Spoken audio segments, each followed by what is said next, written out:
இந்த ஒரு சில முன்னறிவிப்பான வார்த்தைகளோடு கூட இந்த காலை நேரத்தில் உங்களை கர்த்தருடைய வசனத்துக்கு நேராக வழிநடத்த விரும்புகிறேன். நாம் யாவரும் எழும்பி நின்று நாம் கடந்த வாரத்திலே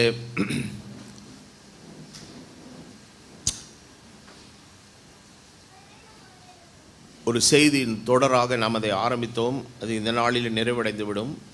பாகம் 2 நாம் பார்ப்போம். தேவனை குறித்த மெய் அறிவும் இந்த கடைசி நாட்களில் பாதுகாப்பான வாழ்க்கை. இந்த செய்தியினுடைய 2வது பாகத்தை இந்த நாளிலே நாம் படித்து இந்த செய்தி பாகத்தை நிறைவு பண்ணுவோம். 2 வசனங்களை படிப்போம். 2 தீமோத்தேயு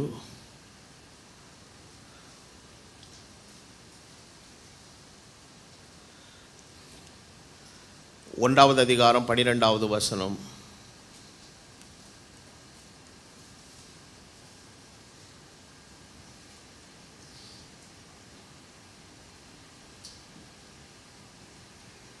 சங்கீதம் 78, 53, 54, 55.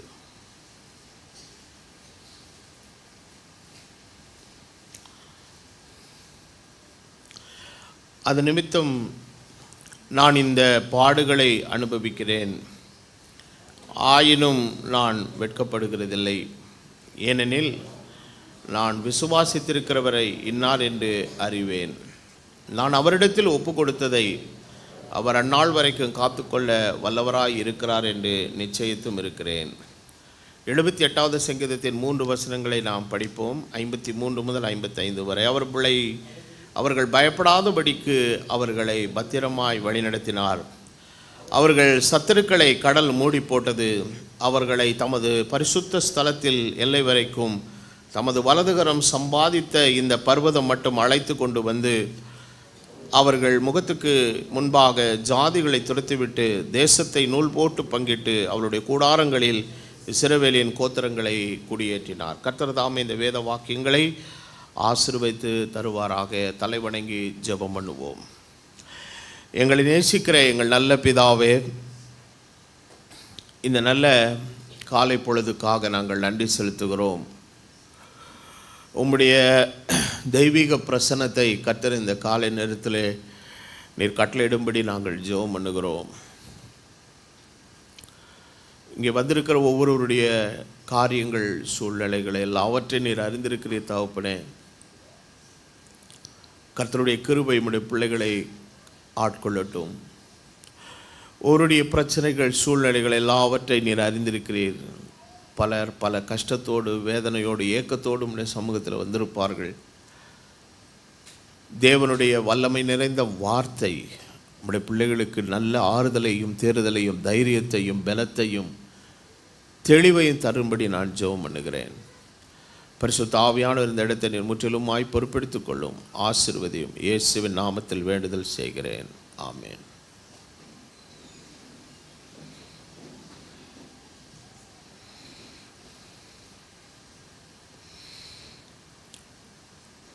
கடந்த வாரத்தின் பாகத்திலே நாம் பார்த்த விஷயம் என்னவென்றால்,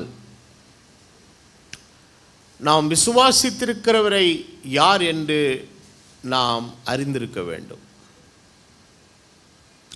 ஒருவரை பெயரளவில் அறிந்திருப்பது என்பது வேறு, அவரை உண்மையாகவே யார் என்று முழுமையாய் அறிந்திருப்பது என்பது வேறு. கிறிஸ்துவுக்குள்ளாக அழைக்கப்பட்டிருக்கிற இந்த அழைப்பிலே தேவன் நம்மை அழைத்தது எதற்குனா, அவரை பெயரளவில் அழைந்திருக்கிறதற்கல்ல, அவரோடு ஒரு நெருக்கமாக வாழ்ந்து அவரை யார் என்று உள்ளான நிலைமையில அறிந்து புரிந்து அவருக்கேற்ற ஒரு உன்னத வாழ்க்கை வாழ தேவன் நம்மை அழைத்திருக்கிறார். இன்னைக்கு கிறிஸ்துவோடு கூட அநேகர் பல வருஷங்கள் பயணித்தும் கூட வாழ்க்கையில் அவர்களுக்கு ஒரு சரியான ஒரு நிலை இல்லை, முன்னேற்றம் இல்லை. பொது உலகத்தில் இருக்கிற மக்கள் இன்றைக்கு ஒரு காலத்தில் கிறிஸ்தவம் என்கிறது ரொம்ப வெளியே தெரியாத ஒரு விஷயமாக இருந்தது. ஆனால் இன்றைக்கி அப்படி அல்ல. விளம்பர போஸ்டர்கள், வால் போஸ்டர்கள், காணொலிகள், மீடியாக்களினுடைய முன்னேற்றம், இவை எல்லாம் கிறிஸ்தவம் என்ன என்றால் இவர்கள் என்ன செய்கிறார்கள் என்பதை உலகம் பார்க்கிறது. அப்படிப்பட்ட ஒரு நிலையிலே அதை அவர்கள் என்ன கண்ணோட்டத்தில் பார்க்கிறார்கள் என்பது வேறு விஷயம். சிலர் அதை நகைச்சுவையாய் பார்க்கலாம், சிலர் ஆச்சரியமாய் பார்க்கலாம், சிலர் ஏதோ தகவலாக பார்க்கலாம். ஆனால் இன்றைக்கு பெரும்பாலும் கிறிஸ்தவத்தை பற்றி சொல்லுகிற ஒரு காரியம், இயேசுவினிடத்தில் வந்தால் பிரச்சனை நீங்கும், வாழ்க்கை மாறும், நீ நன்றாய் இருப்பாய், அப்படி இருப்பாய் என்கிற காரியங்கள் எல்லாம் இருக்கிறார்கள். ஆனால் உண்மையாகவே தன்னை கிறிஸ்தவன் என்று அடையாளப்படுத்திக் கொள்ளுகிற ஒரு மனிதனுடைய வாழ்க்கையிலே ஒரு முன்னேற்றம் இல்லாமல் இருந்தால் அவனே யோசிப்பான், இவர்கள் கிறிஸ்தவர்களாக இருக்கிறார்களே, இவர்கள் வாழ்க்கையில் ஏன் நிமிதமான ஒரு நிலையில், ஒரு தடுமாற்றத்தில் இவர்கள் இருந்து கொண்டிருக்கிறார்கள் என்பதை அவர்களே யோசிப்பார்கள். சில நேரத்தில் கேட்பார்கள், சில நேரத்தில் கேட்க மாட்டாங்க. ஆனால் பின்னால் ஏதோவாவது பேசிக்கிட்டு இருப்பாங்க. அப்போ இதற்கு காரணம் என்னவென்றால் ஆண்டவர் காரணம் அல்ல. அப்போ அவரை ஏற்றுக்கொண்ட பிள்ளைகள் அவருக்கு உண்மையாக வாழும் பொழுது அவர் நமக்கு உண்மையுள்ளவராக இருக்கிறார். வேதம் மிக தெளிவாக சொல்லுகிறது, வாக்குத்தத்தம் பண்ணினவர் வார்த்தையில் உண்மையுள்ளவர். அவர் சொல்லியும் செய்யாதிருப்பாரோ வசனித்தும் நிறைவேற்றாமல் இருப்பார். அப்போ சொன்னதை செய்கிற ஆண்டவர். அப்போ அவர் சொன்னதெல்லாம் நம்ம வாழ்க்கையில் செஞ்சால் நம்ம வாழ்க்கை எப்படி இருக்கும்? எவ்வளோ நன்றாக இருக்கும், எவ்வளவு சந்தோஷமாக இருக்கும். அப்போது அவர் செய்ய முடியாதபடி, அவர் கை குறுகலை, அவர் கை செல்லதான் இருக்குது. ஆனால் அவர் செய்ய முடியாதபடி நம்மக்கிட்ட வேறு ஏதோ ஒரு சில பிரச்சனைகள் இருக்கிறதுனால தான் அவர் கிரியை செய்ய முடியாதபடி நம்முடைய அவர் அந்த பாதைகளை நாம் இன்றைக்கு அடைத்து வைத்திருக்கிறோம். அப்போ இஸ்ரவேல் ஜனங்களுடைய வாழ்க்கையில் ஆண்டவருடைய வேதவசனம் சொல்லுகிறது, அவர்கள் பயப்படாதபடி தேவன் அவர்களை பத்திரமாய் வழி நடத்தினார். அப்போ வேதவசனத்தில் நம்ம வாசிக்கிறபடி கடைசி நாட்களில் கொடிய காலங்கள் வரும், மனுஷர்கள் வெவ்வேறு விதமாக இருப்பார்கள், பொல்லாத நாட்களாக இருக்கும் என்றெல்லாம் வேதம் இந்த காலத்தை கணித்திருக்கிறது. அந்த நிதர்சனமான இந்த காலத்தில் நம்ம வருகிறோம். இன்றைக்கி இருக்கக்கூடிய செய்திகளை எல்லாம் கேட்கும்போது அநியாயமும் அக்கிரமமும் மோசமான நிலைமைகளும் அநீதியும் நடக்கிறதெல்லாம் பார்க்கும்போது சில நேரங்களில் நம்முடைய தூக்கத்தை அது ராத்திரிகளிலே பாதிக்கிறது. என்னடா இது, நம்ம எங்கே ஒரு உண்மையாகவே ஒரு நல்ல தேசத்தில் வாழுறோமா, இல்லை ஒரு ஜனநாயக நாடுகளை மக்களை பாதுகாக்கிற ஒரு இடத்துல இருக்கிறோமா இல்லை என்கிற ஒரு சந்தேகம் நமக்குள்ளே வருகிறது. That creates an insecurity. நமக்கிட்ட ஒரு பாதுகாப்பற்ற ஒரு நிலையை உருவாக்குகிறது. ஒரு தேசமானது ஒரு வளர்ச்சி அடைகிற ஒரு பாதையை நோக்கி கடந்து போக போக அந்த தேசத்தினுடைய மக்கள் எப்படி இருக்கணும்னா, ஒரு சந்தோஷமாக, பயம் இல்லாதபடி, பதஷ்டம் இல்லாதபடி தைரியமாய் வாழணும். எந்த சூழ்நிலையிலையும் என் தேசத்தின் சட்டம் என்ன செய்யுங்க, பாதுகாக்கும் அப்படிங்கிற அந்த ஒரு கான்ஃபிடென்ஸ் அவங்களுக்குள்ளே வரணும். அப்போது எது பாதுகாக்கிறது? எந்த நாட்டினுடைய குடியுரிமை நீங்கள் வைத்திருக்கிறீர்களோ அந்த நாட்டினுடைய குடியுரிமை நிலை, அந்த சட்டம் உங்களை எங்கே இருந்தாலும் உலகத்தில் என்ன செய்யுங்க, பாதுகாக்கும். இந்த உதாரணத்தை வைத்து நான் என்ன சொல்லுகிறேன், சரிங்க நமக்கு என்னங்க பண்ணுறது, நமக்கு எந்த குடியுரிமை இருக்குதுன்னு ஆண்டவர் சொல்கிறாரு, நீ என்னுடைய ராஜ்யத்தின் குடியுரிமை பெற்றிருக்கிறாய். அந்த நாட்டினுடைய குடியுரிமையினுடைய சட்டம் உன்னை என்றைக்கும் பாதுகாக்க அது காத்து கொண்டிருக்கிறது. ஹல்லேலூயா. உனக்கு என்ன பிரச்சனைகள் வந்தாலும், யாரால் வந்தாலும், எந்த சூழ்நிலையில் வந்தாலும், ஆகவே வெளிநாட்டினோட பிரஜையாக இருக்கிறதுனாலே, அது ஒரு நேர்மையான தேசங்களாக இருக்கிறதுனாலே சட்டம் பாதுகாக்கிறது இல்லை என்று சொல்லவில்லை. ஆனால் 100% பாதுகாப்பை கொடுக்குமானா கொடுக்க முடியாது.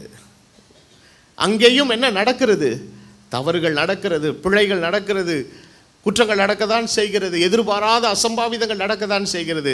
அப்போ ரியல் ப்ரொடெக்டட் லைஃப், ஒரு பாதுகாப்பான வாழ்க்கையை நான் எங்கே தான் பெற முடியும் அப்படின்னு நீங்கள் கேட்டிங்கன்னா, கிறிஸ்துவுக்குள் வாழ்கிற வாழ்க்கையில் தான் அது இருக்குதுங்கிறத நம்ம மறந்துடக்கூடாது. ஆமென். அப்போது ஒரு வெளிநாட்டினுடைய ஒரு நல்ல வளர்ச்சி பெற்ற ஒரு தேசத்தில் அந்த நாட்டினுடைய குடியுரிமையை பெற்றிருக்கிறதுனால அது அவர்களுக்கு ஒரு தனித்துவமான ஒரு தைரியத்தை அது அவர்களுக்கு கொடுக்கிறது. அதில் எந்த விதமான மாறுபட்டு காரணம் அந்த நாட்டினுடைய சட்டம் ஒழுங்கு, அது நேர்மை எல்லாம் என்ன செய்யுதுங்க, ஸ்ட்ரெயிட் ஃபார்வர்ட். ரூல்ஸ் தாங்க. இந்த லஞ்சம், இந்த லாவண்யம், இந்த இவங்களுடைய ரெக்கமெண்ட் அதெல்லாம் கிடையாது. Straight forward. சட்டத்தின்படி கரெக்ட்னா கரெக்டு தான், தப்புனா தப்பு தான், முடிஞ்சு போச்சு. ஆனால் அது வாழ்க்கையில் எல்லா சூழ்நிலையிலும் நம்மளை பாதுகாக்குமானா, அந்த சட்டமும் ஒரு சூழ்நிலையில் நம்மளை கைவிடும். ஆனால் நமக்கு உண்மையான பாதுகாப்பு யாருனால் கர்த்தராகிய இயேசு கிறிஸ்துவுக்குள் வாழ்கிற. அதனால தான் வேத வசனம் சொல்லுகிறது, கர்த்தருடைய நாமம் பலத்த துருகம், நீதிமான் அதற்குள் ஓடி சுகமாக இருப்பான். அப்போ ஆனால் இன்றைக்கு இருக்கக்கூடிய கால சூழ்நிலையில் ஒட்டுமொத்த உலகத்திலேயும் யுத்தங்கள், கலவரங்கள், பூமி அதிர்ச்சிகள், இயற்கையின் சீற்றங்கள், கர்த்தர் தமது வருகைக்கு முன்பதாக சொன்ன அடையாளங்கள் எல்லாம் மிக வேகமாக நிறைவேறி கொண்டிருக்கிற இந்த கால சூழ்நிலையில் நம்மளை அறியாமலேயே ஒரு இனம் புரியாத ஒரு பயம், பதஷ்டம் நமக்குள்ளே ஏற்படுகிறது. நான் ஏற்கனவே கடந்த வாரத்தின் செய்தியில் சொன்னது போல, இந்த ஒரு சூழ்நிலை உணர்கிற மக்கள் தங்களுக்கு தாங்களே ஒரு செல்ஃப் டிஃபென்ஸை என்ன செய்யறதுக்குள்ள ஆரம்பிக்கிறார்கள், உருவாக்கி கொள்ள ஆரம்பிக்கிறார்கள். ஏதாவது தங்களை ஒரு இயக்கங்களிலே, காரியங்களிலே அடையாளப்படுத்தி கொண்டு அப்படி இருந்தால் தான் நம்ம இங்கே சர்வைவ் ஆக முடியும், இல்லைன்னா நம்மளை ஏதாவது தேவையெல்லாம் பிரச்சனை பண்ணுவாங்க அப்படிங்கிற அந்த நிலைமைக்கெல்லாம் போகிறார்கள். ஆனால் ஆண்டவர் நமக்கு தந்திருக்கிற வாக்குத்தத்தத்தின்படி அவர் நம்மை பாதுகாப்பேன் என்கிற வாக்குத்தத்தத்தை கொடுத்திருக்கும் போது, கர்த்தரை நம்பி வாழ்வது ஒன்றுதான் உத்தரவாதமான ஒரு காரியம். அப்போது நம் மனுஷரை நம்பி போகும் பொழுது சில நேரங்களில் சரியாக இருக்கிற மாதிரி தெரியும், ஆனால் சில சூழ்நிலைகளில் எல்லாரும் நம்மளை என்ன செய்வாங்க, கைவிடுவாங்க. ஆனால் கர்த்தரே நமக்கு பாதுகாப்பாய், அவர் ஆசீர்வாதமாய், அடைக்கலமாய், துணையாய், நமக்கு வேண்டிய எல்லாவற்றை தருகிறவராக இருக்கிறார். அப்போ இந்த நாட்களிலே இந்த நல்ல காரியங்கள் எல்லாம் கிறிஸ்துவனிடத்தில் இருக்கும்போது, இதுக்கு ஏன் மக்கள் ஆண்டவரை, கிறிஸ்துவை தங்களுக்கு பயன்படுத்தி கொள்ள முடியல அப்படின்னு கேட்டிங்கன்னா, அதை பற்றி என்ன இல்லைங்க, அவங்களுக்கு நாலேஜ் இல்லை, அறிவு இல்லாததுனால. நான் ஏற்கனவே சொன்னது போல், நம்ம கையில் பயன்படுத்துகிற இந்த தொலைபேசி இருக்குது இல்லையா, அது வெறும் பேசுகிறதுக்கு மாத்திரமல்ல, அதை தாண்டி எவ்வளோ விஷயங்கள் அதில் செய்ய முடியும். படங்களை அனுப்பலாம், வீடியோக்களை அனுப்பலாம், ஒருவரோடு முகத்துக்கு முகமாய் பேசுகிறதுக்கு சில வசதிகள் இருக்கிறது. வங்கி பரிவர்த்தனைகளை செய்யலாம், டிக்கெட் புக் பண்ணலாம், ட்ரெயினுக்கு டிக்கெட் புக் பண்ணலாம், பொருட்களை வாங்கலாம், விற்கலாம், என்னென்னமோ செய்யலாம். இன்றைக்கி அந்த பொருளை வச்சுக்கிட்டு ஒரு ரூம்குள்ளே உட்காந்துக்கிட்டு எவ்வளவோ விஷயங்களை நாம் நேராக போகாமலே நம்மளால் என்ன பண்ண முடியுங்க, செய்ய முடியும். அதற்குரிய இப்போ சமீப நாட்கள் எல்லாம் வங்கிகள் எல்லாம் வெளிநாடுகளுக்கு பணம் அனுப்புறது கூட அந்த ப்ரொவிஷன்ஸ் எல்லாம் அதில் என்ன செஞ்சிட்டாங்க வச்சு, எவ்வளோ நிறைய டெவலப்மெண்ட்ஸ் வந்துக்கிட்டே இருக்குது. நாளுக்கு நாள் அது ஒரு புதுமையை நோக்கி போய்கிட்டே இருக்குது. அதனுடைய விவரங்களை நன்கு புரிந்திருக்கிறவன் சுலபமாக வேலை என்ன செஞ்சுட்டு போயிடுறாங்க, முடிச்சுட்டு போயிட்டே இருக்கிறாங்க. ஆனால் அதில் பற்றிய நாலேஜ் இல்லாதவங்க என்ன பண்ணுவாங்க, இன்னைக்கு கூட குடும்பங்களில் வீட்டில் பார்த்தீங்கன்னா வயசானவங்களுக்கு சில ஏதாவது அதில் தப்பாகி போச்சுன்னா எப்படி அதை ரெக்டிஃபை பண்ணுன்னு தெரியாது. டக்குன்னு தாத்தா பாட்டிங்க கூப்பிட்றதே யார் தான், பேரனுங்களை தான். அவன் 4ஆவதோ 5ஆவதோ படிப்பான், கொடுத்த உடனே 2 நிமிஷத்தில் செட் பண்ணி கொடுத்துருவான். காரணம், இன்றைக்கி இருக்கக்கூடிய அந்த தலைமுறை அந்த விஷயங்கள் எப்படி இருக்குதுங்க, பயங்கர ஷார்ப்பாக அவர்கள் இருக்கிறார்கள். நான் படிக்கிற பள்ளிக்கூடத்தில் படித்த காலங்கள்லாம் கம்ப்யூட்டர் எஜுகேஷன் அப்படின்லாம் ஒரு கோர்ஸ் எல்லாம் கிடையவே கிடையாது. கம்ப்யூட்டர்னால் என்னென்னே தெரியாது எங்களுக்கு. நான் கம்ப்யூட்டர்லாம் பார்க்கும்போதே கிட்டத்தட்ட ரொம்ப வருஷம், அதுக்கு ஸ்கூல்லாம் முடித்து காலேஜ் காலங்கள்லாம் முடிந்து அதுக்கப்புறம் தான் கம்ப்யூட்டர்னால் என்னென்னே நாங்கள் பார்க்க ஆரம்பித்தோம். அப்போல்லாம் கம்ப்யூட்டர்னு ஒன்று கிடையாது, எல்லாமே கையில் எழுதுறது அந்த மாதிரி விஷயங்கள் தான் இருந்தது. ஆனால் இன்றைக்கி இருக்கிற சந்ததி தலைமுறை அப்படின்னு கேட்டிங்கன்னா அது மிகவும் தொழில்நுட்பத்தில் ரொம்ப வேகமாக அவர்கள் இருக்கிறார்கள். ஆனால் ஒரு விஷயம் நம் தெரியாமல் இருக்குமே, ஆனால் அறியாமை நம்மளை அடிமைத்தனத்துக்குள்ளும் பயத்துக்குள்ளும் தான் என்ன செய்யுங்க, வழி நடத்தும். நம்மளை அறியாமை அடிமைத்தனத்துக்குள்ளும் பயத்துக்குள்ளும் வழி நடத்தும். நல்ல எழுத படிக்க தெரிந்தவர் ஒருத்தர் வங்கிக்கு போனார்னா எப்படி போவார்? தைரியமாக போவார். ஏன்னா அங்கே கொடுக்குற சலான் அவரால் என்ன பண்ண முடியும்? ஃபில்லப் பண்ண முடியும். எழுத படிக்க தெரியலைன்னா இங்கேருந்து போகும்போதே ஜோம் பண்ணிட்டு போவார், ஆண்டவரே இந்த சலானை ஃபில்லப் பண்ணி தர்றதுக்கு எனக்கு யாராவது ஒரு ஆளை என்ன செய்யும். அப்படிப்பட்ட மக்கள் இருக்கிறாங்க, இன்றைக்கி இருக்கிறாங்க. பாமரர்கள் ரொம்ப சமூகத்தில் நலிவடைந்த சில மக்கள்லாம் அப்படி இருக்கிறாங்க. பாருங்கள், பாவமாக இருக்கும் அவங்கள பார்க்கும்போது. சில பேர் யாராவது போய் ரெக்வஸ்ட் பண்ணால் எரிஞ்சு விழுவாங்க முகத்தில். ஆனால் நமக்கு பார்க்க எப்படி இருக்குங்க? பாவமாக இருக்கும். அப்போ பாருங்கள், இப்படிப்பட்ட மக்கள் இப்போ அறியாமை ஒரு மனிதனை எந்த அளவுக்குள்ளே என்ன செய்யுதுங்க? பயப்படுத்தி வச்சிருக்குது. அப்போது இன்றைக்கி உலகத்தின் சூழ்நிலைகளை கண்டு நாம் ஏன் பயப்படுறோன்னா, நம்ம விசுவாசித்திருக்கிறவரை யாருன்னு இன்னும் என்ன செய்யாமல் இருக்கிறோம்? அறியாமல் இருக்கிறோம். அப்போ அறிய அறிய எது நீங்கும்? அறியாமை நீங்கும். அறியாமை நீங்கும் போது பயம் போயிடும். பயம் போயிட்டு கர்த்தர் எதை கொடுப்பாருங்க? அதான் வேத காலை வேளையில் வேத வாசிப்பில் வாசித்தது போல, தேவன் நமக்கு பயமுள்ள ஆவியை கொடாமல் பலமும் அன்பும் தெளிந்த புத்தினா இட்ஸ் அ சோபர் மைண்டுன்றாங்க. சோபர் மைண்ட்னா ஒரு விஷயத்தை தெளிவாக பண்ணுறது. அப்படின்னு கேட்டிங்கன்னா, ஆண்டவர் அறியாதவனுக்கு மண்டக்கிற்கு ஆகலாம், ஆனால் நமக்கு அது ஆகக்கூடாதுங்க. எந்த சூழ்நிலையிலையும் ஆண்டக்கு பாருங்கள், 7 மடங்கு அக்கினியை இன்க்ரீஸ் பண்ணி உன்னை தூக்கி உள்ளே போட்டுருவேங்கிறான். என்ன நிதானமாக பதில் சொன்னால், இதை குறித்து உனக்கு உத்தரவு சொல்ல வேண்டிய அவசியம் எனக்கு இல்லை. அந்த நாட்களில் கிறிஸ்தவர்களை அவர்கள் சித்திரவதை செய்து இரத்த சாட்சிகளாய் மரிக்கிறதற்கு உள்ளே போடும் பொழுது அந்த ரோம அரசன் அவர்களெல்லாம் கத்தி கதறி உயிருக்காக கெஞ்சுவாங்க நினைச்சாங்க. ஆனால் அவர்கள் எல்லாரும் கர்த்தரை துதித்து பாடினார்கள். காரணம் ஏன் அவங்களால் அப்படி செய்ய முடிஞ்சதுன்னா, அவங்க மரணத்துக்கு பயந்த ஆட்கள் கிடையாது.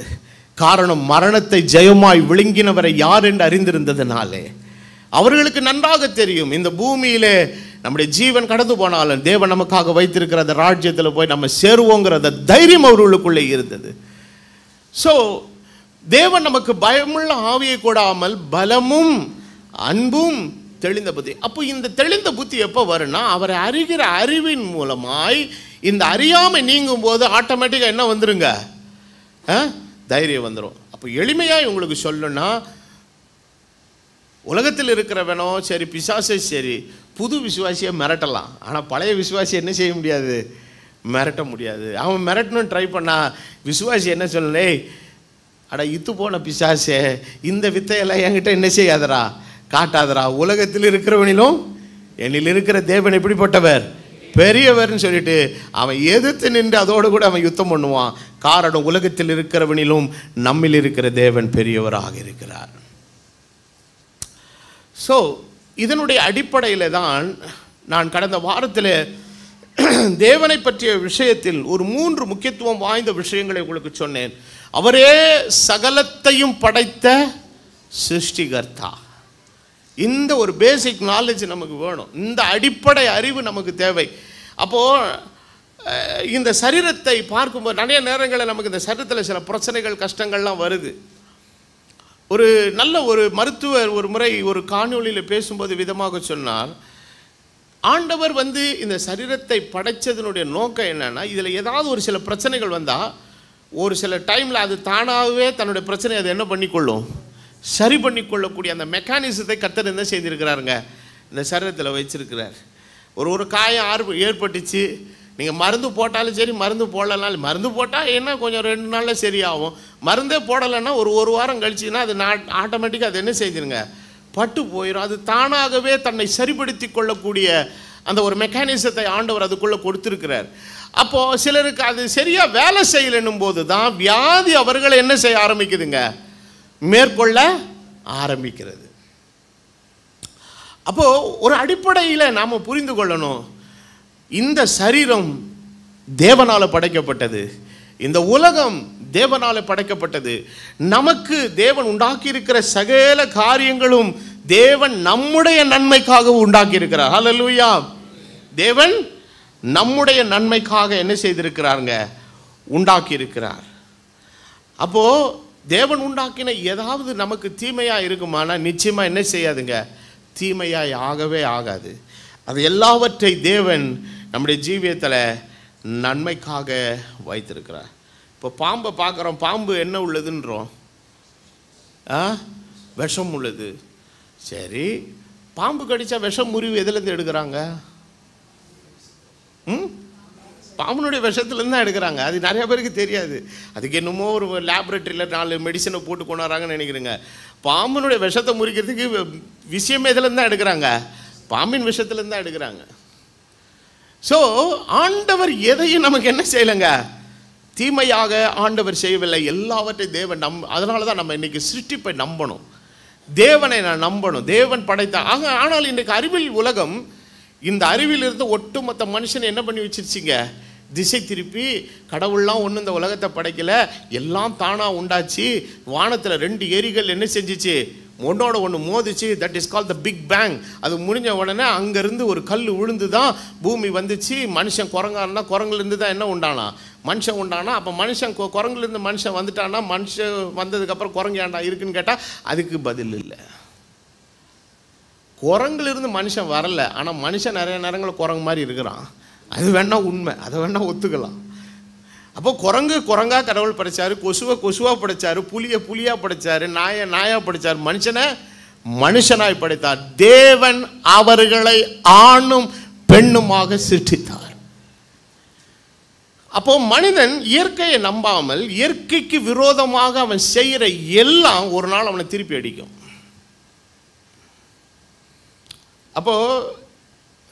அப்போ ஆண்டவர் ஒவ்வொரு விஷயத்தை உண்டாக்கும் போது ஒரு இடத்த பாலைவனமாக உண்டாக்கியிருக்கிறாரு, ஒரு இடத்த நீர்வளம் பொருந்தியதாக உண்டாக்கியிருக்கிறாரு, ஒரு இடத்த ஆறுகள் உள்ளதாக உண்டாக்கியிருக்கிறாரு, ஒரு இடத்த சதுப்பு நிலமாக வச்சுருக்கிறாரு. இந்த வேளச்சேரியில் பாருங்கள், இந்த மழை வந்துச்சுன்னா எல்லாமே பயப்படுவாங்க. ஏன் பயப்படுறா? சதுப்பு நிலத்தில் நீ உன்னை ஏன் வீடு கட்ட சொன்னது? சதுப்பு நிலங்கிறது ஒரு ஸ்பாஞ்சு. இப்போ தண்ணி கொட்டி ஒரு ஸ்பாஞ்சை கொண்டாந்து வச்சா என்ன ஆகும்? இந்த கொத்தனாரங்கள்லாம் யூஸ் பண்ணுவாங்க பார்த்தீங்களா, இந்த பெரிய செங்கக்கட்டி மாதிரி ஒரு ஸ்பாஞ்சு இருக்கும். இந்த தண்ணியை கொட்டிட்டு மேலே வச்சிங்கன்னா என்ன பண்ணும், ஸ்க்குன்னு உறிஞ்சிரும். அப்போ அந்த சதுப்பு நிலத்தினுடைய பண்பே என்னென்னா, எவ்வளவு மழை பெய்தாலும் அந்த மழை நீரை உள் வாங்கி கொண்டு அப்படியே பிடிச்சி வச்சுக்கும். உன்னை யார் அங்கே கொண்டு போய் வீடு கட்ட சொன்னது? அப்போது மனிதன் என்றைக்கு இயற்கைக்கு விரோதமாக தேவனுடைய சிருஷ்டிப்பை நம்பாமல் போகும் பொழுது அது நிச்சயமாய் சொல்லுகிறேன், அது அவனுக்கு விரோதமாக தான் வரும். அப்போது இந்த ஒட்டுமொத்த உலகத்தை மிருகங்கள் பாழாக்கவில்லை. எந்த ஒரு மிருகமாவது ஒரு ஏரியில் குளத்தில் போய் அது தன்னுடைய கழிவை கொண்டு போய் பண்ணதா எங்கேயாவது நீங்கள் படிச்சிருக்கீங்களா? ஒரு மாடு சாணம் போடணுன்னா கூட குளத்தில் அது குளிக்கும்போது போடாது, அது வேலை கரைக்கு வந்ததுக்கப்புறம் தான் போடும். அதுக்கு இருக்குது, அது 5 அறிவு இருந்தாலும் கடவுள் அதுக்கு ஒரு விசேஷத்தை ஞானத்தை கொடுத்துருக்காரு. ஆனால் எதை எனக்கு 6 அறிவு இருக்குதுன்னு சொல்கிற இவன் தான் குளத்தை நாசம் பண்ணுறவன், ஏரியை நாசம் பண்ணுறவன், காற்று மண்டலத்தை என்ன பண்ணுறான், மாசுபடுத்துகிறவன். மற்ற எந்த மிருகங்களையும் நீங்கள் ப்ளேமே பண்ண முடியாது. இவைக்கிட்டக்கெல்லாம் 100க்கு 100 யார் தான் காரணம்? மனுஷன்தான் காரணம். அப்போது ஒரு சீரியஸ் டேமேஜை இன்றைக்கு தேவனுடைய படைப்பில் மனுஷன் ஏற்படுத்திட்டு விட்டுட்டு இப்போ போய் இயற்கையோடு வாழலாம். எங்கே இருக்குது முதல்ல இயற்கை? நான் கேட்குறேன், இயற்கை எங்கே இருக்குதுன்னு சொல்லி போய் வாழலாம். இந்த நென்மேலிக்கெல்லாம் நீங்கள் உள்ளே போனீங்கன்னா அந்த குளிர்ந்த காற்று எப்படி செய்யுங்க, அந்த வயல்வெளியின் காற்று அவ்வளவு பிரமாதமாக இருக்கும். அந்த வயல்வெளியினுடைய வாசனை எவ்வளோ நல்லா இருக்கும். அதை காலையில் ஸ்கூலுக்கு போகும்போது அந்த பஸ்ஸு அடிக்கிற காற்றுல அந்த வயல்வெளியின் காற்றும் அந்த வயல்வெளியினுடைய மனமும் ஒரு புத்துணர்ச்சியை கொடுக்கும். படிக்கிறதுக்கே மனசு நல்லா இருக்கும். இன்றைக்கி போய் பாருங்கள், வயலையே காணாம். அப்போ மனிதன் இயற்கைக்கு விரோதமாய் அவன் செய்கிற காரியங்கள். அப்போ வேத வசனம் நமக்கு சொல்லுகிறது, ஏசாயா 45:18, வானங்களை சிருஷ்டித்து பூமியை வெறுமையாக சிருஷ்டியாமல் அதை குடியிருப்புக்காக செய்து படைத்ததை உருவேற்படுத்தின தேவனாகிய கர்த்தர் சொல்லுகிறதாவது, நானே கர்த்தர், வேறே ஒருவரும் இல்லை. அப்போ தேவனே சகலவற்றை சிருஷ்டித்தவர். அப்போது ஆண்டவர் நமக்கு எல்லாவற்றையும் சிருஷ்டித்தது மாத்திரமல்ல, நம்முடைய நன்மைக்கு ஏதுவாக கர்த்தர் எல்லாவற்றையும் படைத்திருக்கிறார். இப்போ பாருங்கள், ஆண்டவருடைய சிருஷ்டிப்பை குறித்து ஆக்கியோன் சொல்லும்போது சொல்லுகிறார், நீ உண்டாக்கின எல்லாவற்றையும் நான் கண்ணோக்கும் போது மனுஷனை நினைக்கிறதுக்கு அவன் ஏமாத்திரங்கிறாரு. அப்போ ஆண்டவருடைய சிருஷ்டிப்புங்கிறது ஒரு பெரிய பிரம்மாண்டம். அந்த பிரம்மாண்டத்தில் இந்த பூமிங்கிறது ஒரு சின்ன பார்ட்டு தான். அந்த பார்ட்டே நமக்கு இவ்வளோ பெருசாக தெரியுது, ஒரு சின்ன பகுதி தான். ஆனால் இதுக்குள்ள தான் ஆண்டவர் நம்மளை என்ன செய்திருக்கிறார், வைத்திருக்கிறார். வேதம் சொல்லுகிறது இதை தேவன் மனிதனுடைய குடியிருப்புக்காக, எல்லாரும் சொல்லுங்க குடியிருப்புக்காக. அதனால் நீங்கள் செவ்வாயில் வேறு நெப்டியூன் ப்ளூட்டோலெல்லாம் போய் வாழ முடியாதுங்க. நீங்கள் வாழும்படி தேவன் கொடுத்த ஒரே கோள் பூமி ஒன்று தான். ஸோ சயின்ஸ் என்ன பண்ணுதுன்னா out of way, it goes out of way. அதாவது சயின்ஸில் தப்பு இருக்குன்னா நம்ம முழுசாலாம் கண்டம் பண்ண முடியாது, நல்ல விஷயங்கள் இருக்குது.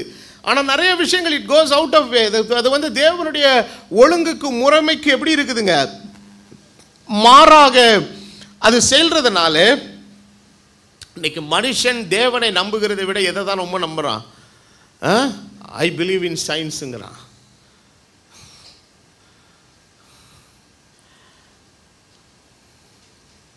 அப்போ மனிதனுடைய வாழ்க்கை ஆதியாகமம் 1:29-30 படிங்க.